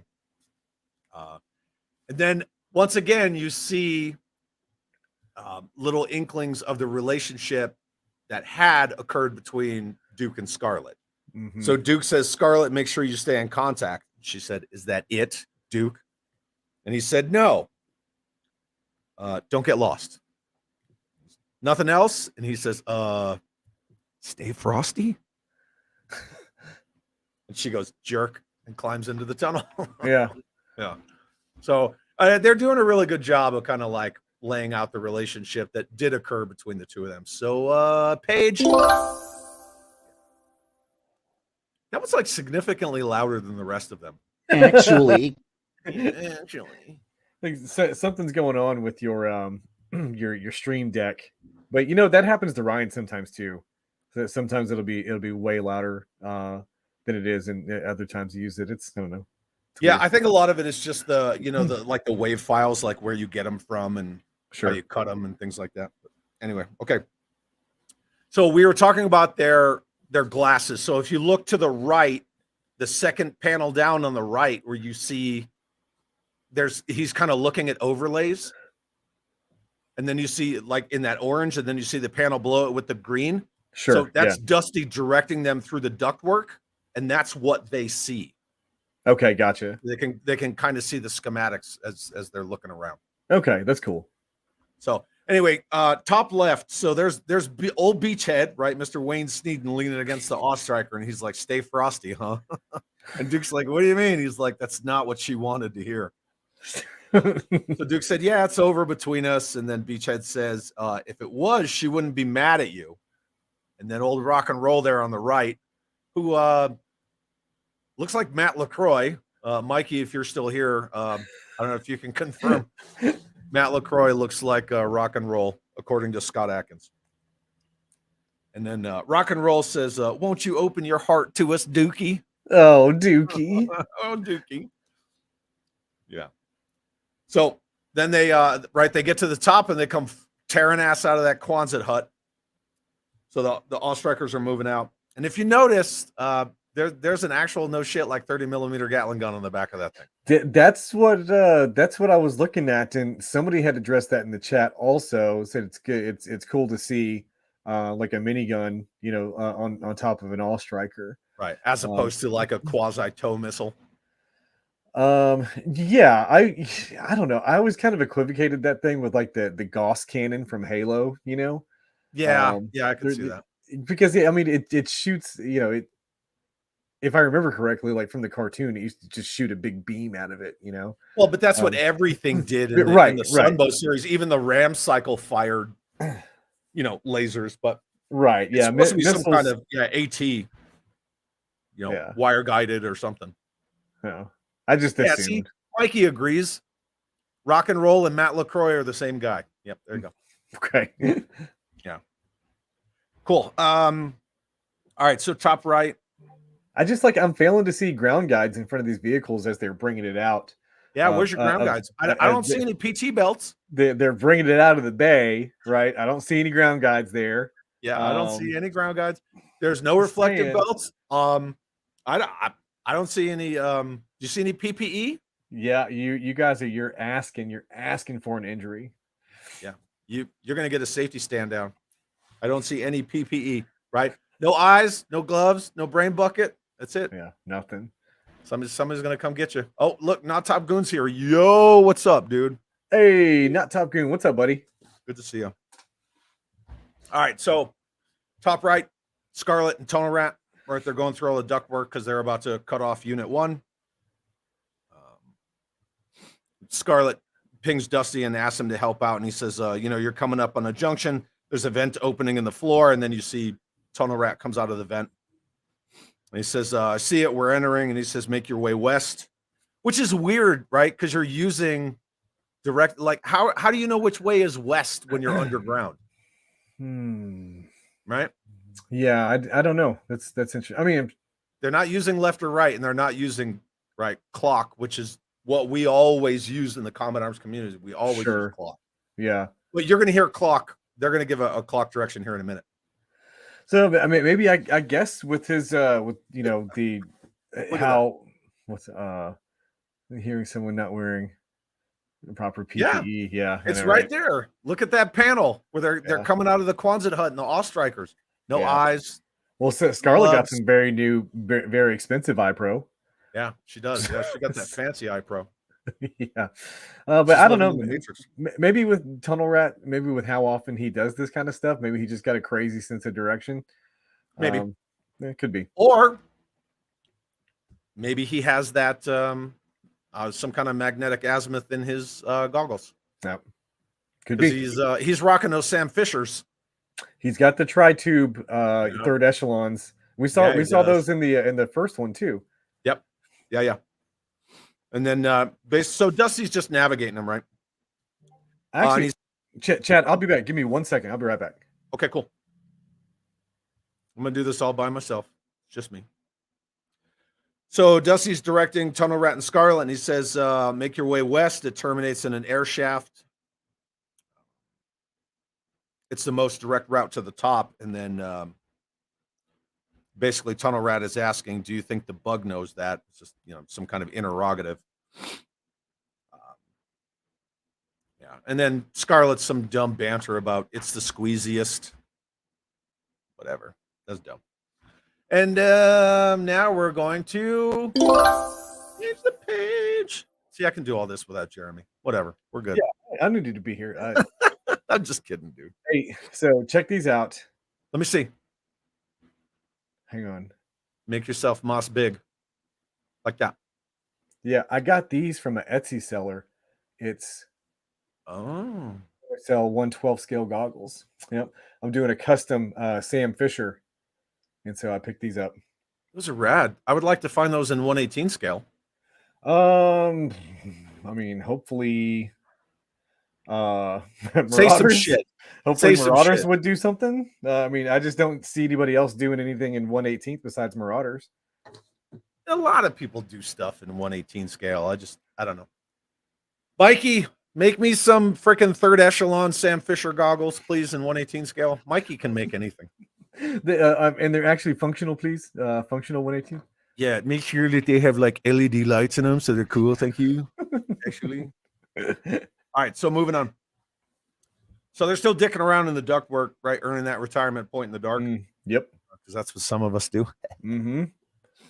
Hey, we do our best work in the dark, right? Us in the Combat Arms community. Yeah, remember that? We own the night. Remember that?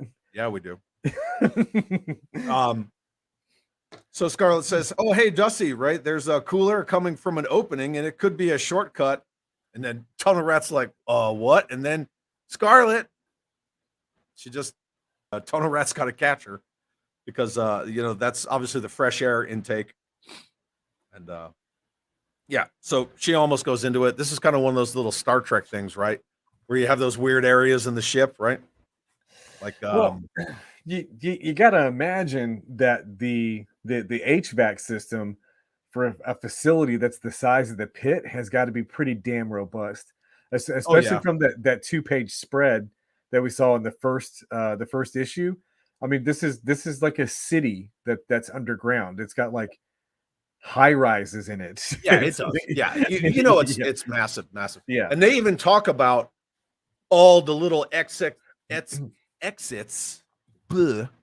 ducts and things like that at the surface level surrounding the pit.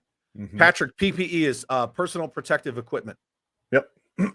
So that's like your goggles, your ballistic eyewear, your gloves for things like hot barrels, pinch points on open bolt machine guns, your brain bucket, things like that. Scuba Pete says Jeffrey's tubes. That's a Star Trek reference, yeah? Yes. I guess that's the.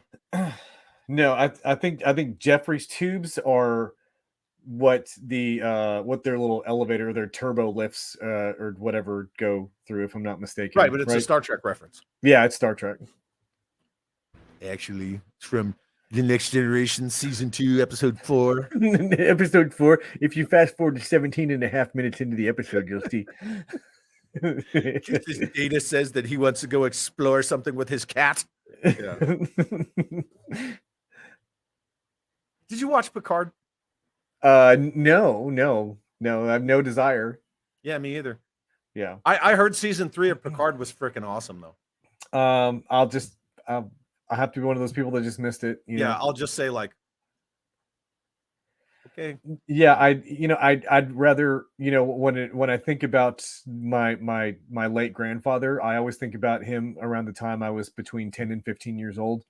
I never think about him late stage with dementia and didn't recognize anybody and couldn't walk right, and that's essentially the way I look at Picard. I've seen what he looks like on camera now, and I'd rather have the memories of the old one, to be honest with you, man. And that's I will say that's exactly how I feel about my mom's mom. She had real bad dementia, and Yeah. I try to remember her before that. However, there's a very funny story of her 90th birthday, and our whole family was there. We all traveled back east for my grandmother's 90th birthday, and my mother and my aunt got her a cake, and they were like, "How's the cake, Ma?" And my grandmother, like, dead ass looked up and she's like, "Tastes like shit." And it's just like one of the stories that my mother and I always talk about. It's a good one. Oh, here we go. Here's another Jeffrey's Tube reference. Duke is working his way further and further for Scarlett's Jeffrey's Tube.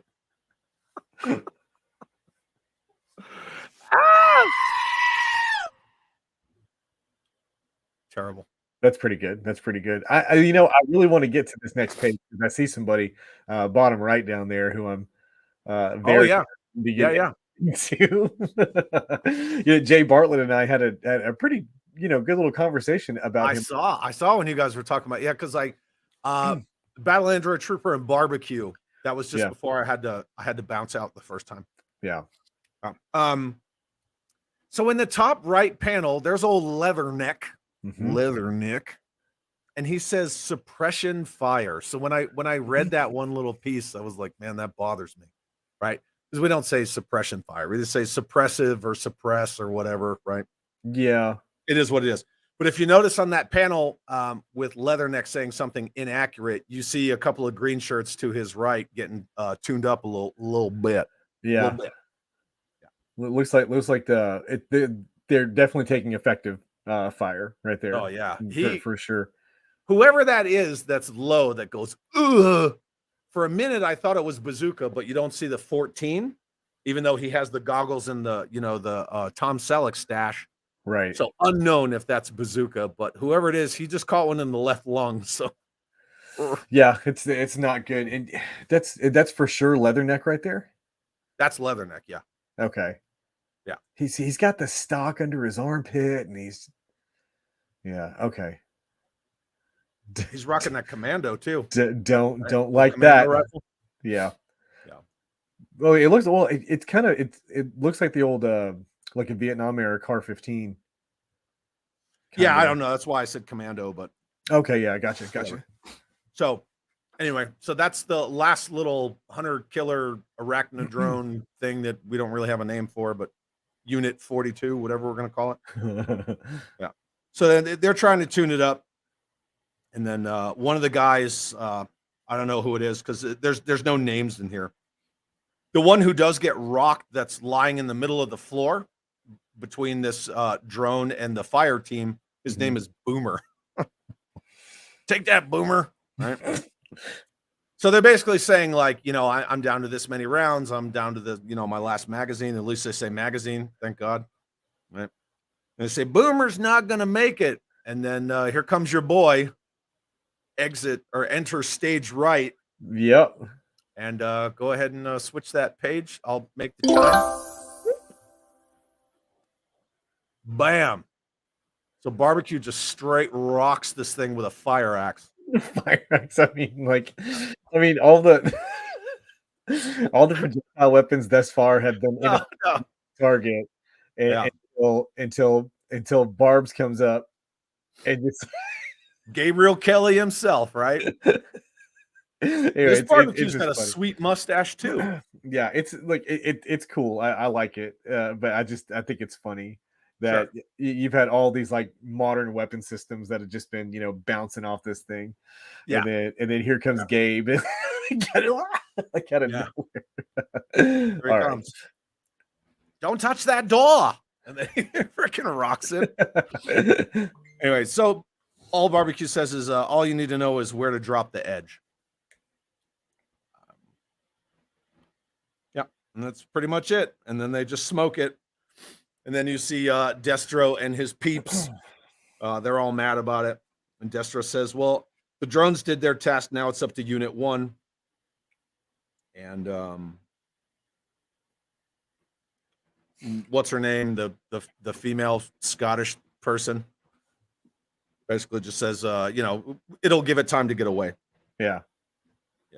I think I think what they didn't tell us right there is that barbecue's fire axe is actually made of adamantium, right? You know, like Wolverine claw kind of stuff, and that's why he was able to.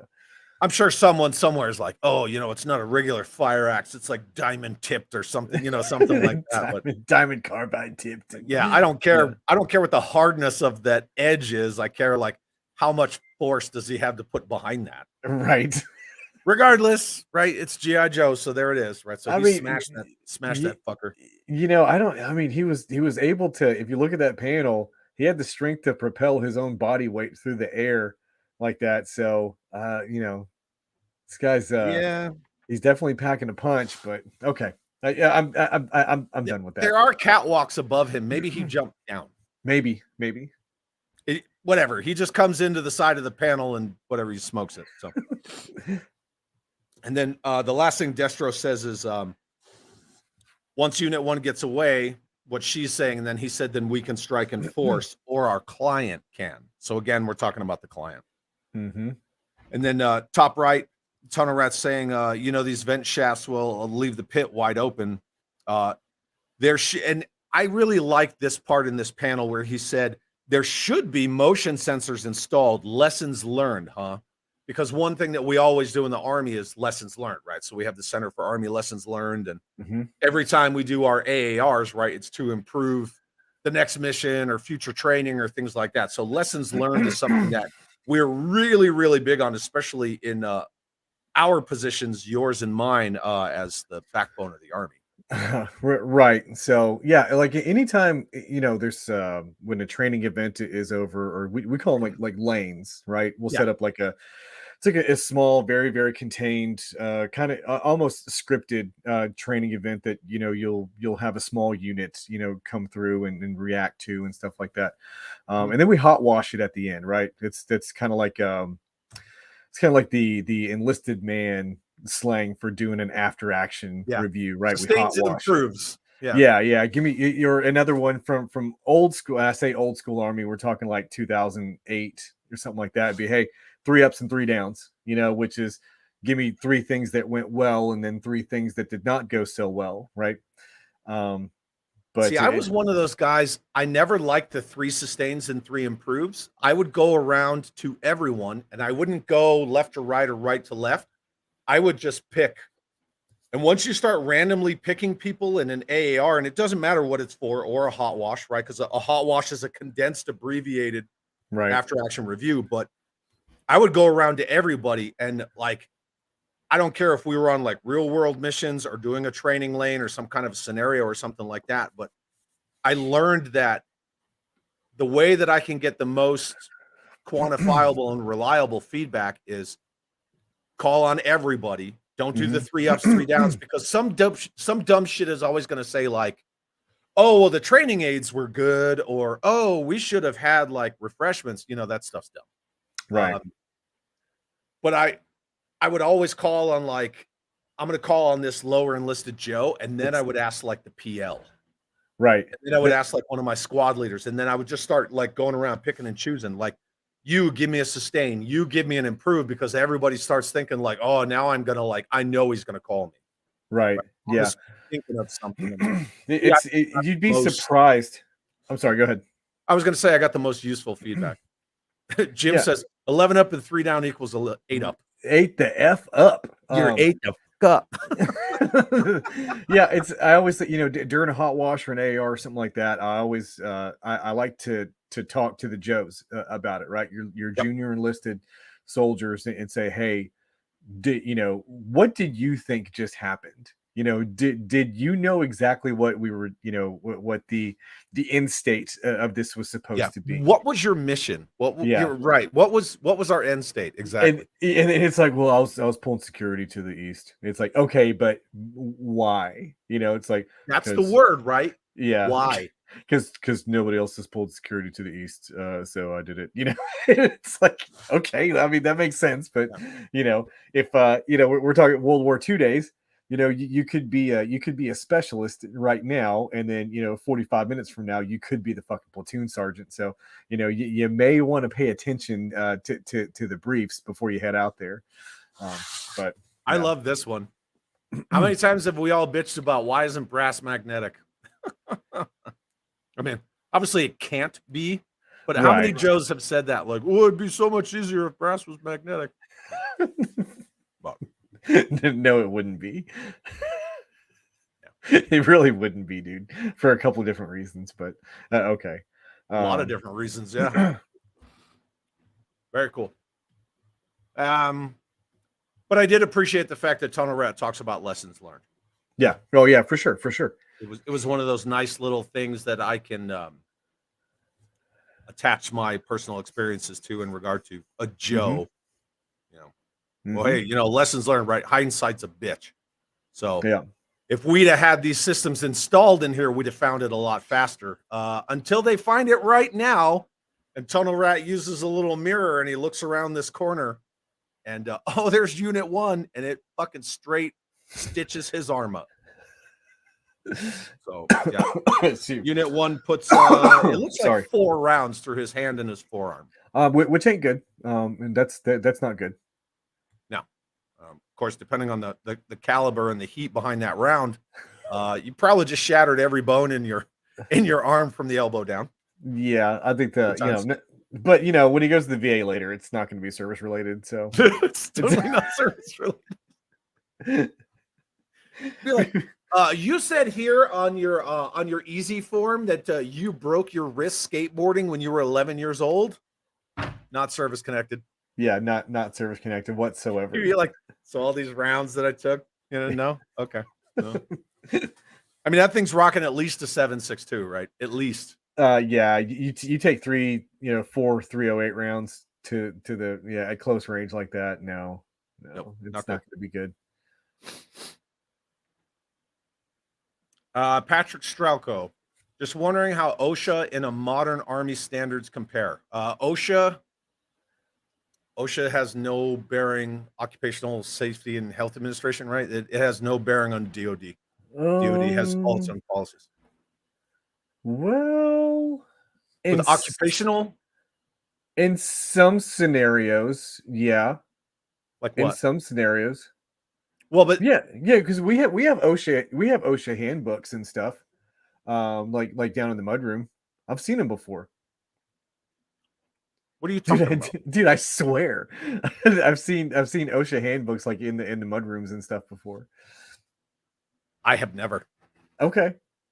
I have never. I mean, I know that like the sanitation stuff is parallel. The people who handle food is parallel and things like that. But Yeah. So we don't have OSHA. Yeah, I don't.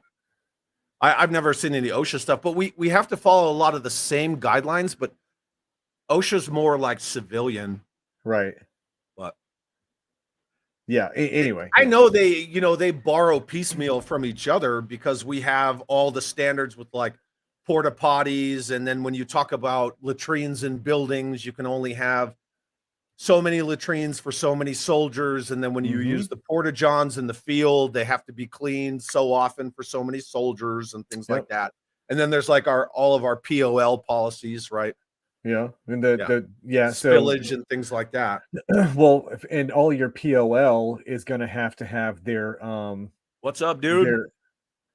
Their MDSSs as well, like the material, what is that, the data sheets, whatever. Yeah, because they're just called SDSs now, safety data sheets. But safety data. But they were material safety and MSDS. Yeah. MSDS, that's what it was. Yeah, where they have to be posted near any kind of room that has chemicals and things like that.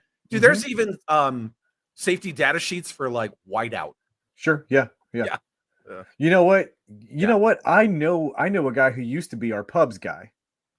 I could talk to publications. Him. Yeah, publications NCO. Yeah, he used to be our publications NCO. I could talk to him because he would know whether or not we needed to have OSHA handbooks there. Anyway. Anytime. So like when I was a facility manager and all that stuff, right? So I was responsible for a $6.5 million building. That's just the building. Right. And then once you include everything from like the furniture, the equipment, the fucking DL lab, which is like the distance learning, right? Once you get into the DL lab, the arms room, the motor pool, blah, blah, blah, the gym, total package, that building and everything inside that 3 feet of space that I was responsible for was like $19 million. Yeah. Now we would have inspections all the time, but it was never OSHA. It was just like regiment safety. Right.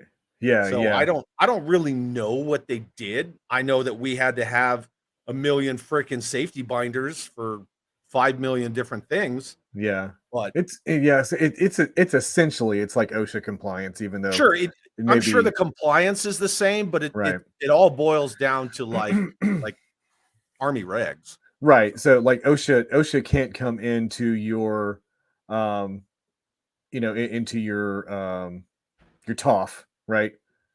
Or your cough and shut the place down. No. Like OSHA can't do that for sure. Because I've seen that, like when I had my break in service and I was working on a construction site, I've seen OSHA come down and shut shit down before. Yeah. Anyway, dude, we're so far off topic, man. like crazy off topic. I didn't bring it up. That's true. I'm just answering the shit as it comes up. Anyway, Doug Page. Hey. We're almost there. All right, cool. So our rat's tuned up, right? So he took some scunion from the elbow down on his primary firing arm too. That sucks, right? So he caught it on the right. Mm-hmm. And then you can see he actually reaches over. So he still has some use of that, a little bit. Scarlett tells him he's losing blood, and she's basically saying like,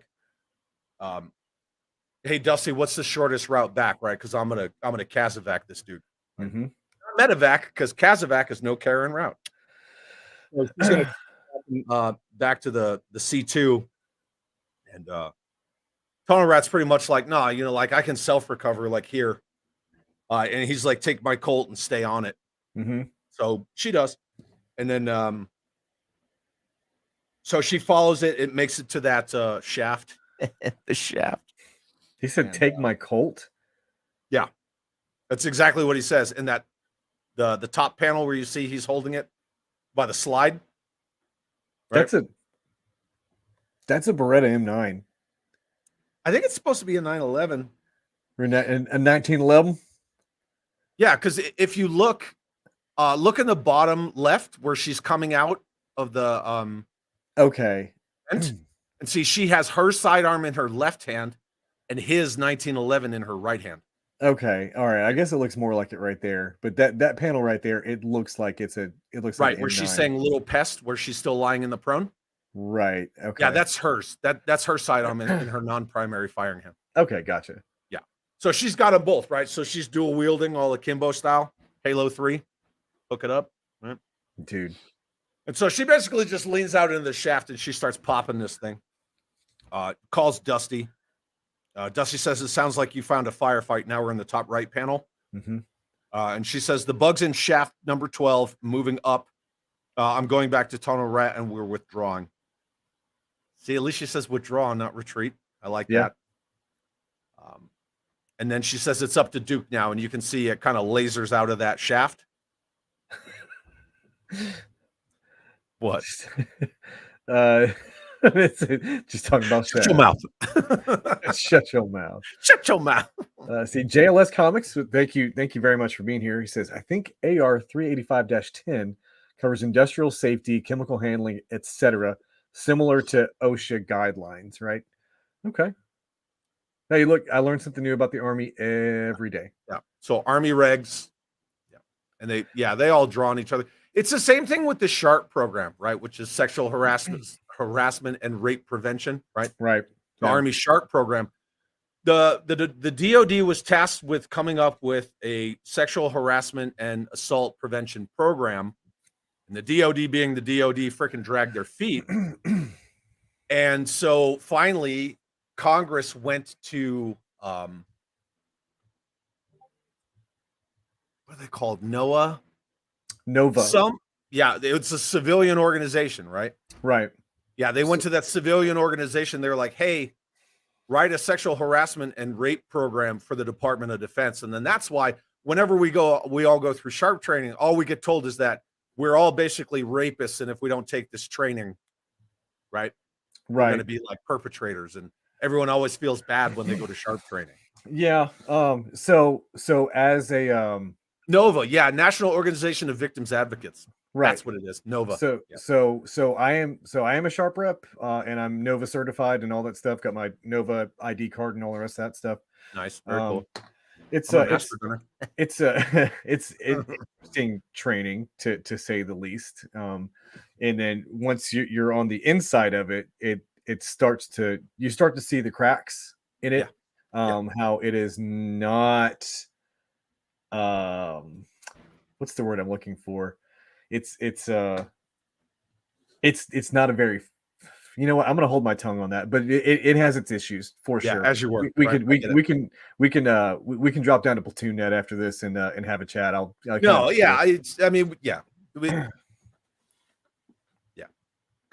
The bread and butter of it is our SHARP program is not as good as it could be. I mean, everything could always use improvement. That's why, besides evidently the Modus M2 Browning machine gun, that one never needs to be improved. But right? Like everything in the military could always be improved, and I think they are going to take steps in the future to correct some of that, because it is a little bit heavy-handed on one side. On one side, and I think that's probably the most without politicking too much, that's about the best way that I can put it, right? Yeah. Anywho, JLS says, I should have started with a hello. Good to see everyone. It's good to have you here, buddy. Yeah, for sure. But you know what, man? If you just want to jump in and start talking about Army regs, that's cool too, because that's the flavor of the evening. I actually loved it, so it was cool. You guys are missing out on the horrible acting, ridiculous videos some of us civilians get to sit through. Oh no, because we have those. Well, we do skits. Yeah, role playing. so they'll give us a vignette or something, and then we have to read through the vignette and then act it out in a role play scenario in front of everybody. So it's like kindergarten. What are those things where everybody's parents come and at the end, it's like a play. Yeah, it's like a kindergarten play or something. No, it's like a kindergarten play, and nobody wants to be there and nobody wants to participate, but You have to, and it's very awkward and cringy. Careless keystrokes. What the hell is that? I don't know what that is either. I don't know. Maybe that's some new army shit. I don't know. Anyway, moving on. So Unit 1 makes its way out of the shaft, so it is now on the surface. And then a little sentry gun pops up, and somehow Unit 1 has like rockets attached to the top of it, like South Park Tooth Decay play. Oh, God. Yeah. I wouldn't know about that. So anyway, so Unit 1 smokes that sentry gun. And ready? Always. Cool. Almost there. See? Look it, Mikey. Second panel down on the left. That's totally LaCroix. That's totally Matt LaCroix. Huh. Rock and roll. So they see the smoke. Somebody yells smoke on the horizon. That's near the opening to number 12 shaft. Roadblock or Rock and Roll says 2:00. So he gives the clock. Right? There we go. Reference. There it is. So we got the direction. Maybe we can get a distance. Yeah, there's no distance, but kind of a description, right? Because it's the number 12 shaft. Okay. And we have a direction. And then somebody yells out, Crankcase yells out, I got a visual, I'll get us in range. And then a freaking mine pops up right in front of Crankcase's Ostriker, and he and Rock and Roll go for a little tumble. Yeah, roll over. Yeah, roll over.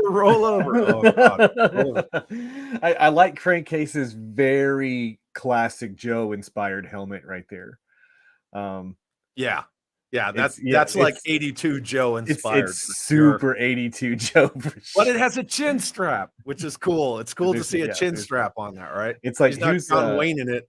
It's like Zap's helmet, Yeah. Jimmy, thanks, brother. Just wanted to thank Chad for all his support on my Joe photography. One solid Joe, bro. Love the show. Thanks, man. Jeremy and I really appreciate that. Yeah, that's awesome. And then Matthew expands on careless keystrokes. I'm sure it's based on the Wham song. The Marines made us take a horrible cringe C-pass called something like Careless Keystrokes Kill. And it was like cartoons about not plugging dongles into, oh, Jesus, really? Oh, wow. Okay.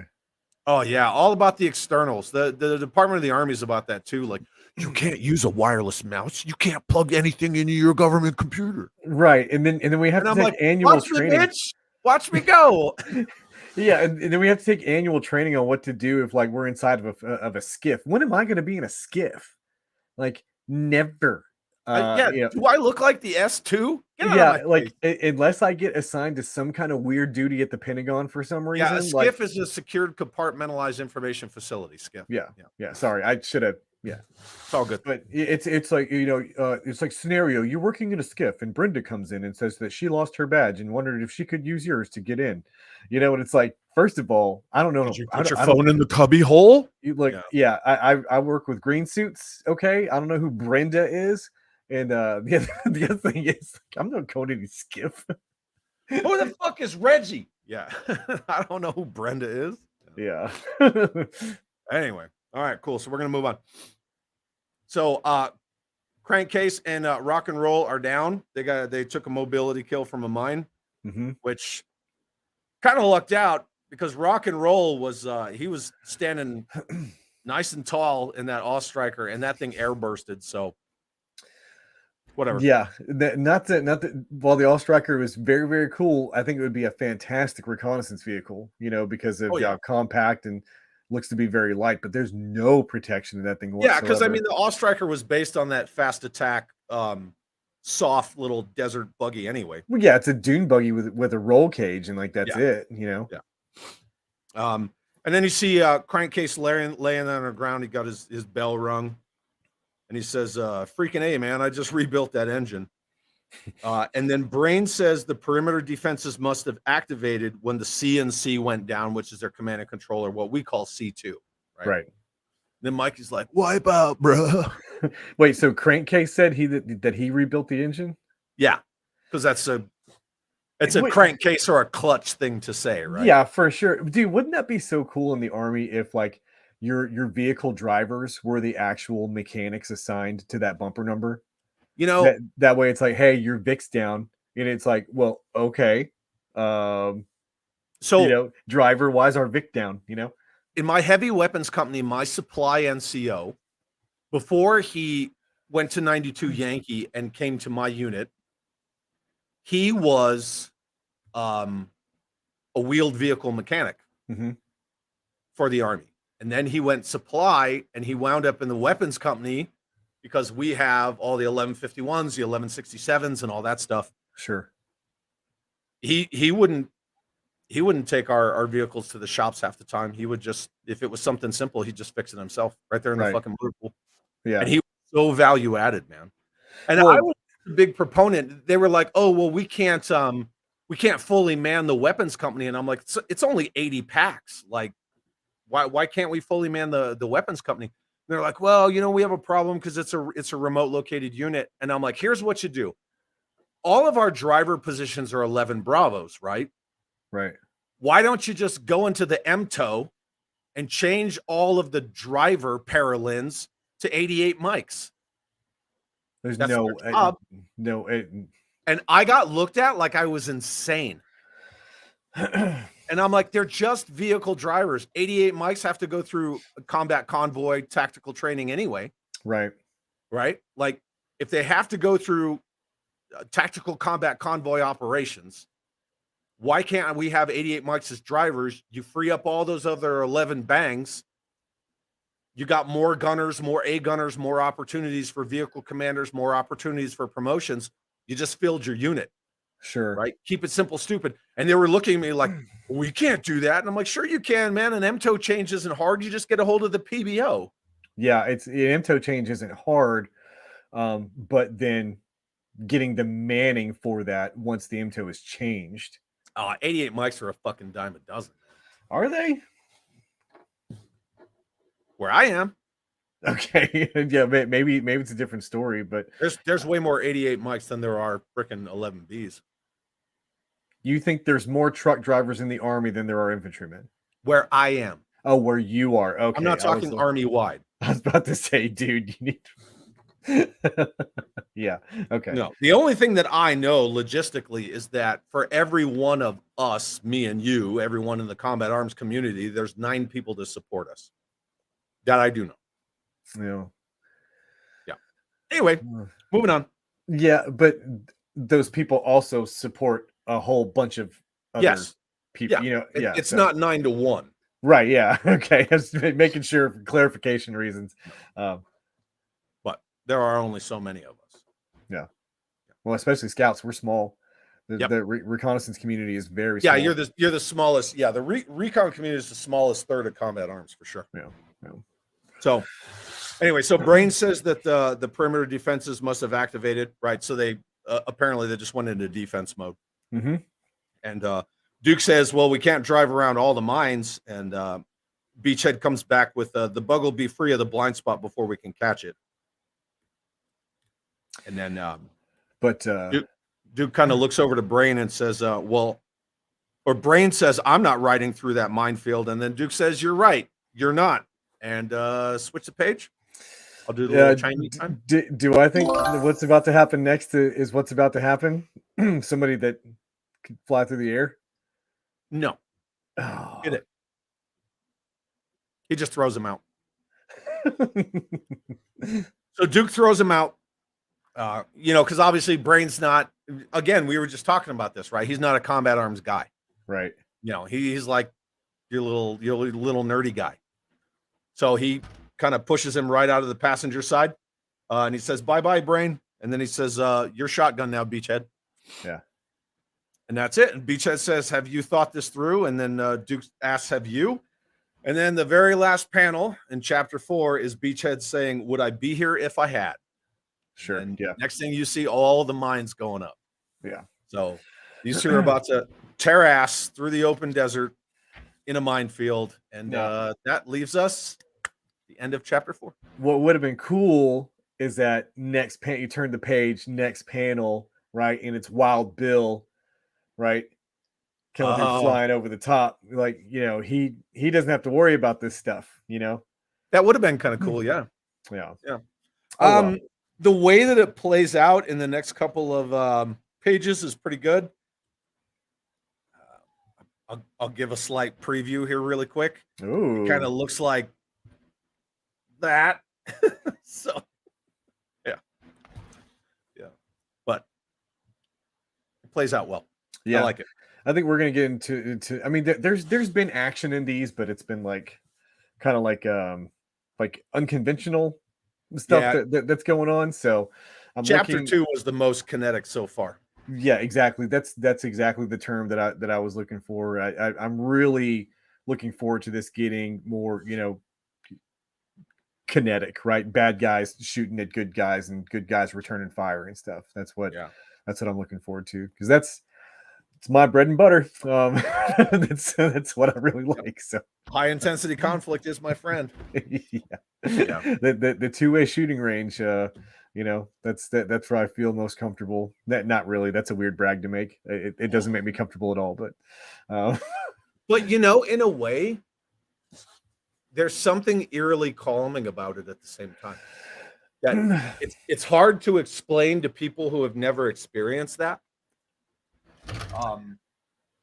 The last time I ever got in contact, and we actually made movement to it, it was a perimeter breach, and we were QRF, and so like we knew exactly where it was. Yeah. And so as we were like flying at it like bats out of hell, and we flanked from two directions.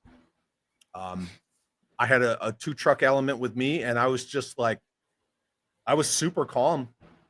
I don't know. It's weird. It's just one of those things. Like, it's hard to explain. I remember after my first tick, and it wasn't a super long one. I think it was like we were exchanging for like 45 minutes. But before we got attack air out there, and then they did what they did, and everything stopped, right? But I just remember at the end of it, I was laughing hysterically. Like, I mean, just like could not stop laughing. It was a really weird experience, man. But I guess it does different things to different people. Yeah, it kind of does. I know we've been a little graphic in here already. I got a buddy. He's still in the same battalion I'm in, and we stopped on the side of this shitty little wadi wall, and he's like, man, I got a combat drop. If anybody doesn't know what combat drop means, it's like you have to take a really short halt and you have to evacuate, like you got to do a number 2. Yeah. But we call it combat drop because it's like real quick, like in the moment. He's like, man, I got a combat drop. And I was like, all right, cool, right? So he straight like he drops his assault pack, and he just kind of like hunkers down. Yeah. Right. And he's hunkering down, and I'm just like kind of in front of him pulling security, and yep, sure as shit, man. A little wall starts taking around. Oh, he's pooping. But I was the platoon sergeant's driver on my second tour, right? And then we were in freaking what you call it? We're in MRAPs. Mm-hmm. And anyway, the platoon sergeant, he's like, okay, so but beforehand, before we leave the gate, before you get your trip ticket and everything, we'd always go, fill up our coolers full of ice and water and stuff. And then we'd go to the we'd send a couple of guys down to the chow hall, and then have them just pick up like 30 to-go plates, right? Like, just in case something happens outside the wire, we're stuck out there. We got food in the trucks, everybody's got, these to-go plates. So we're heading down the MSR, and just regular, mounted patrol, and another day. Yeah. And then the platoon sergeant's like, his accent, he was like, hey Jay, we got to stop the truck. I gotta take a shit. And I'm like, so I was like, we're not stopping. Like, we're not doing. He was like, Jay, stop. And I was like, I'm not stopping. Yes. And so he goes in the back of the MRAP, right? He climbs out of his seat, crawls in between us, goes into the back. And I think we had one person back there. He opens up one of the to-go plates, right? And then drops a deuce in it. Right? So he just I've seen some dudes freaking drop them in MRE bags. So he takes a dump over the top of all this like eggs and bacon and like waffles in there and shit, right? And then he's like, you gotta stop the truck. And I was like, okay, I will stop this time because it stinks like shit in here. And so Oh, we stop the man. truck and he opens up the Like- back and he puts that to-go plate on the ground, right? And then Like shit rushes and back eggs. in the truck, right? And then we take off. And then next thing you see in the rear views is all these Iraqi Locals? kids coming up to pick up the to-go plate. Dude. Dude, in yeah, Africa, we would try to feed the locals because, like, if we were doing a mission with the Navy or something, they would come out in these, the non-tactical vehicles, yeah, and they would like bring us chow because we were like stationary, like helping the Navy like guard a port or a ship or something. sure, yeah. They'd bring us like just a box full of the to-goes, and we'd kind of pick at it or whatever. Take the whole box, put it over here for the local workers, and they would come and they would just like open it. They would just take the meat and throw the rest.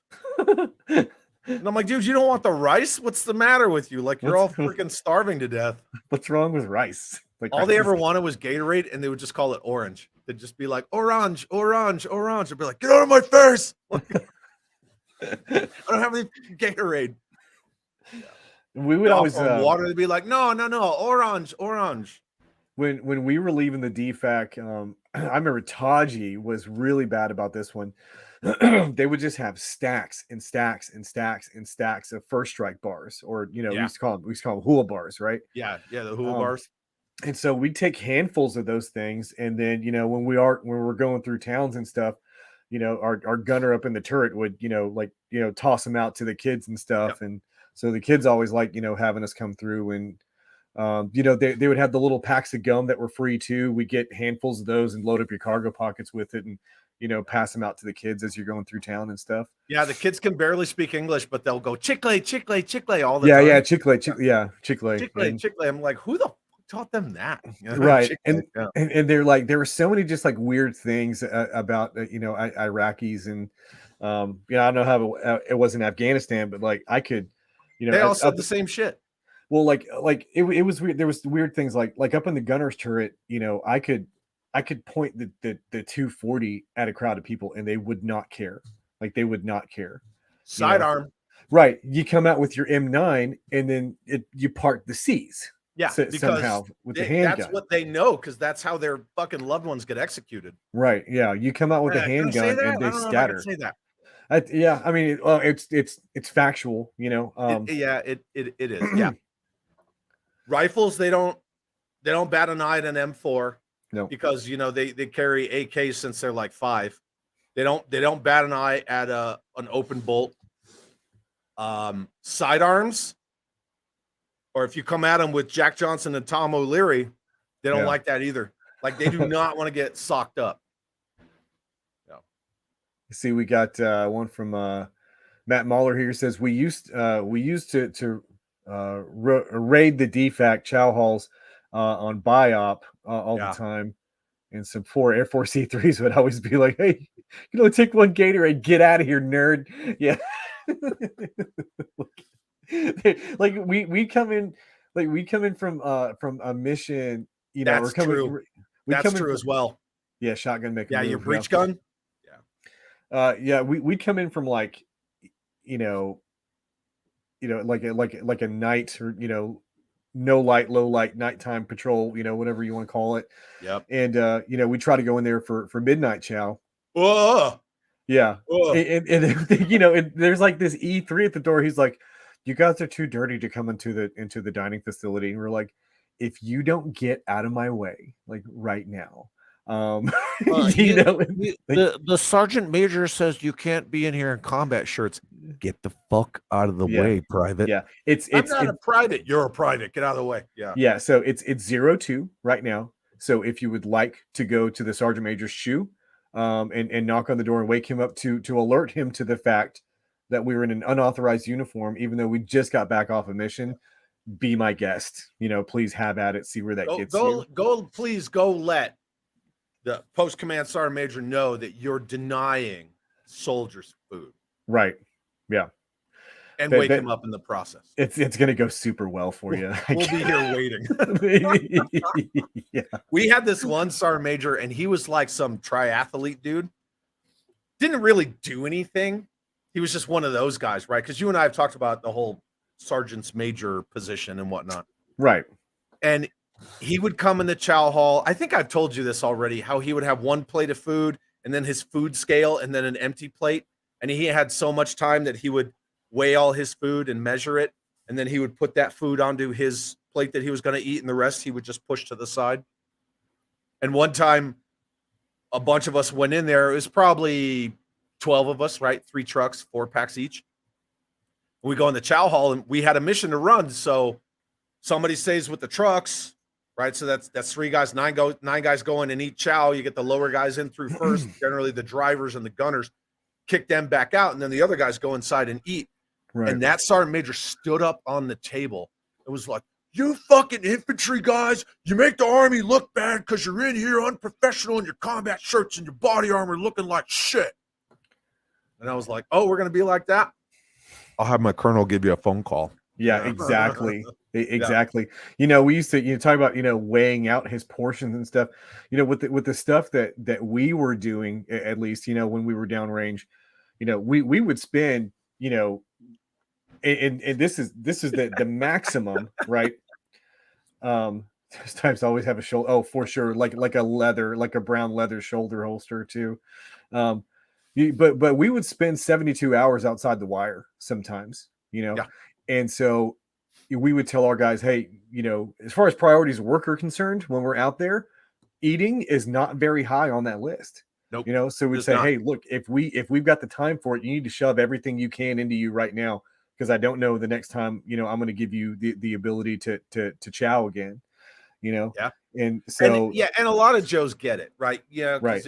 As long as you beat that priorities of work in them, right? Security, maintenance, things like Right. that.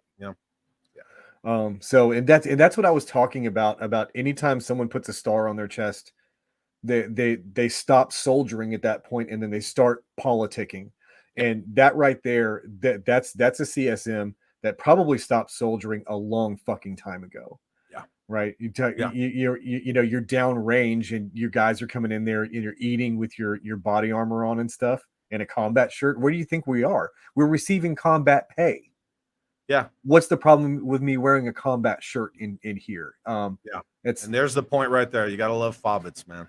right. Yeah. So anyway, I know people who are great in combat situations, like austere environments, and when you're operational. And I know Mhm. people who are great in institutional environments. I know people who are great in organizational environments, right? Because those are the 3 pillars of what we do. But my current battalion command sergeant major, when he was in E6 and we had to do the freaking PAS testing on all of our pro masks, uh-huh. they only had one machine. It wasn't working that great. They had like our whole company in this classroom. Our whole company, man. You're talking like 140 packs in this classroom, and everybody's having to go up to this PAS machine and beep, beep, beep, a little fucking test. And it's saying error and this, that. And he shut the door and he was like, "Hey, you guys all know how to check the seal on your pro mask, right?" And everyone was like, "Yeah, Raj." Right. And he was in E6. There were like other E7s. The first sergeant was in there. Like everybody was in there. And he just like, he had the foresight to just be like, "Okay, this is fucking dumb." Right. Mhm. So he shut the door so nobody outside could hear, because we keep things at the lowest level. Right. And he's like, "Everybody put on your pro mask, don it, clear it, make sure it seals."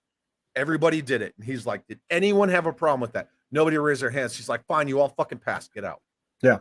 No, I like it. Boom. Yeah. And that's one of the guys that I learned from on how to be like an effective, motivating, positive, like non-commissioned officer in soldiers' lives. And then now it's just, I can't even talk to the guy. Yeah. It's like I have no idea where he comes from anymore.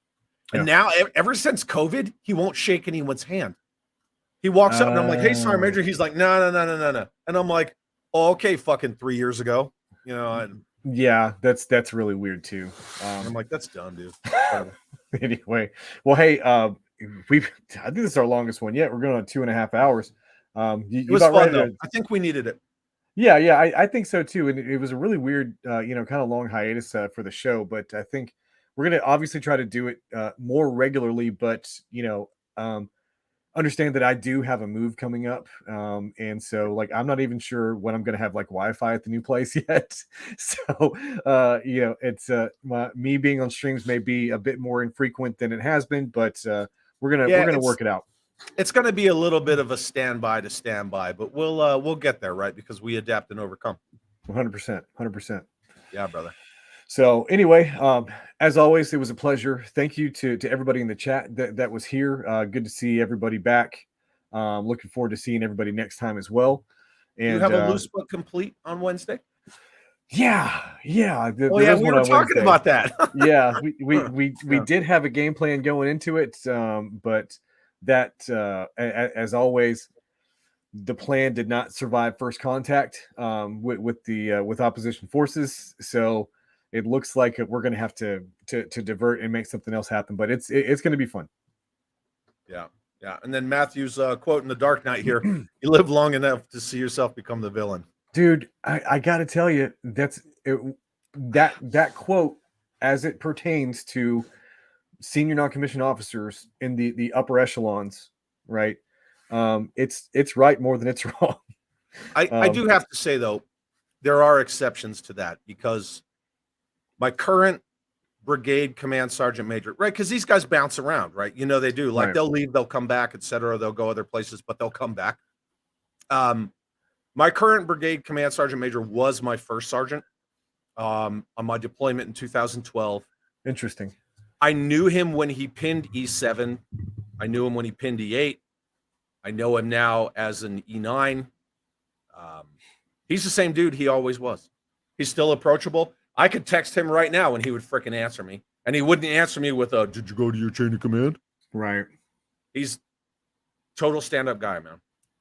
Well, I love him. I would follow that dude anywhere, but he's retiring. So, well, that's good that individuals like that still exist up in those the pay grades, working at echelons above reality, right? But I think that they're few and far between. And I think now that we've closed the door on Iraq and Afghanistan, when it was really, really easy getting what's up. No, keep talking. I'm listening. I'm just showing Brandon. I got what he sent me. When the army was much larger and it was much easier to make it into those positions, right? And now that we're a peacetime army, at least for the most part right now, we're a peacetime army, and more of a garrison army. It's your politicking is going to have to increase threefold if you're going to make it there, right?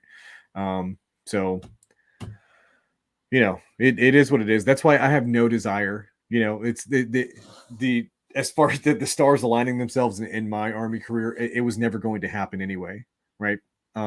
But even if I was eligible for that, I wouldn't want it. I wouldn't want it.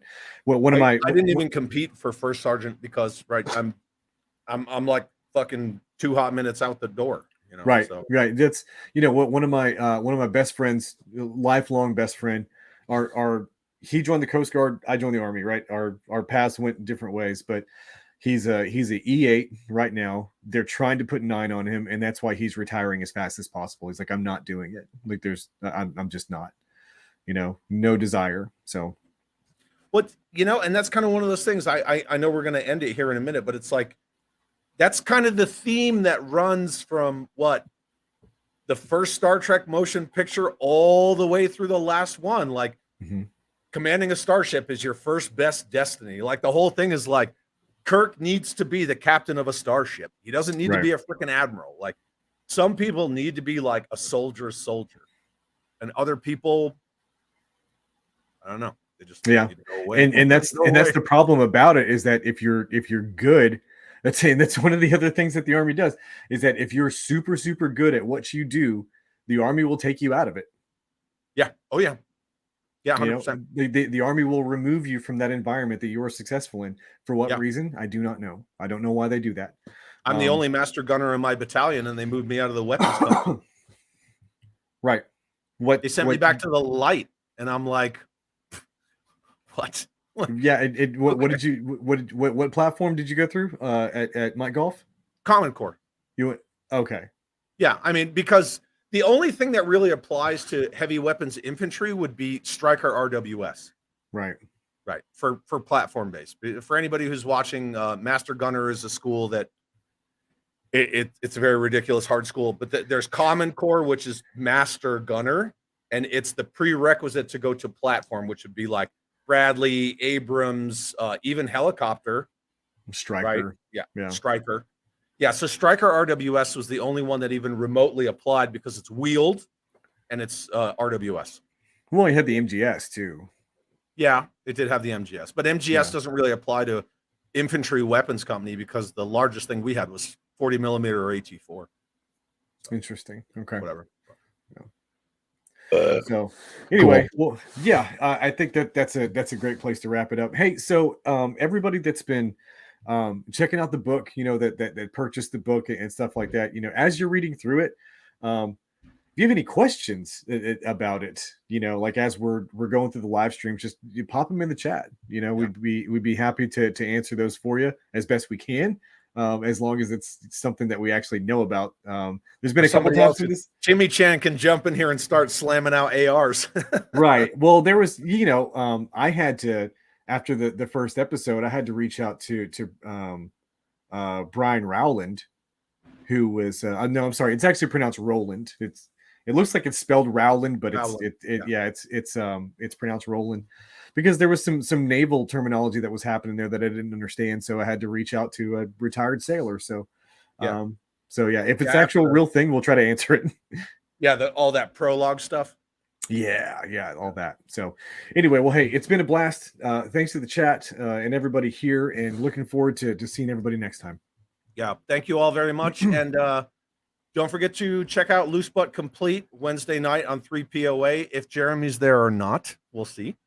But don't forget to go check it out and show Laser Pants, our friends, some love. So, anything else?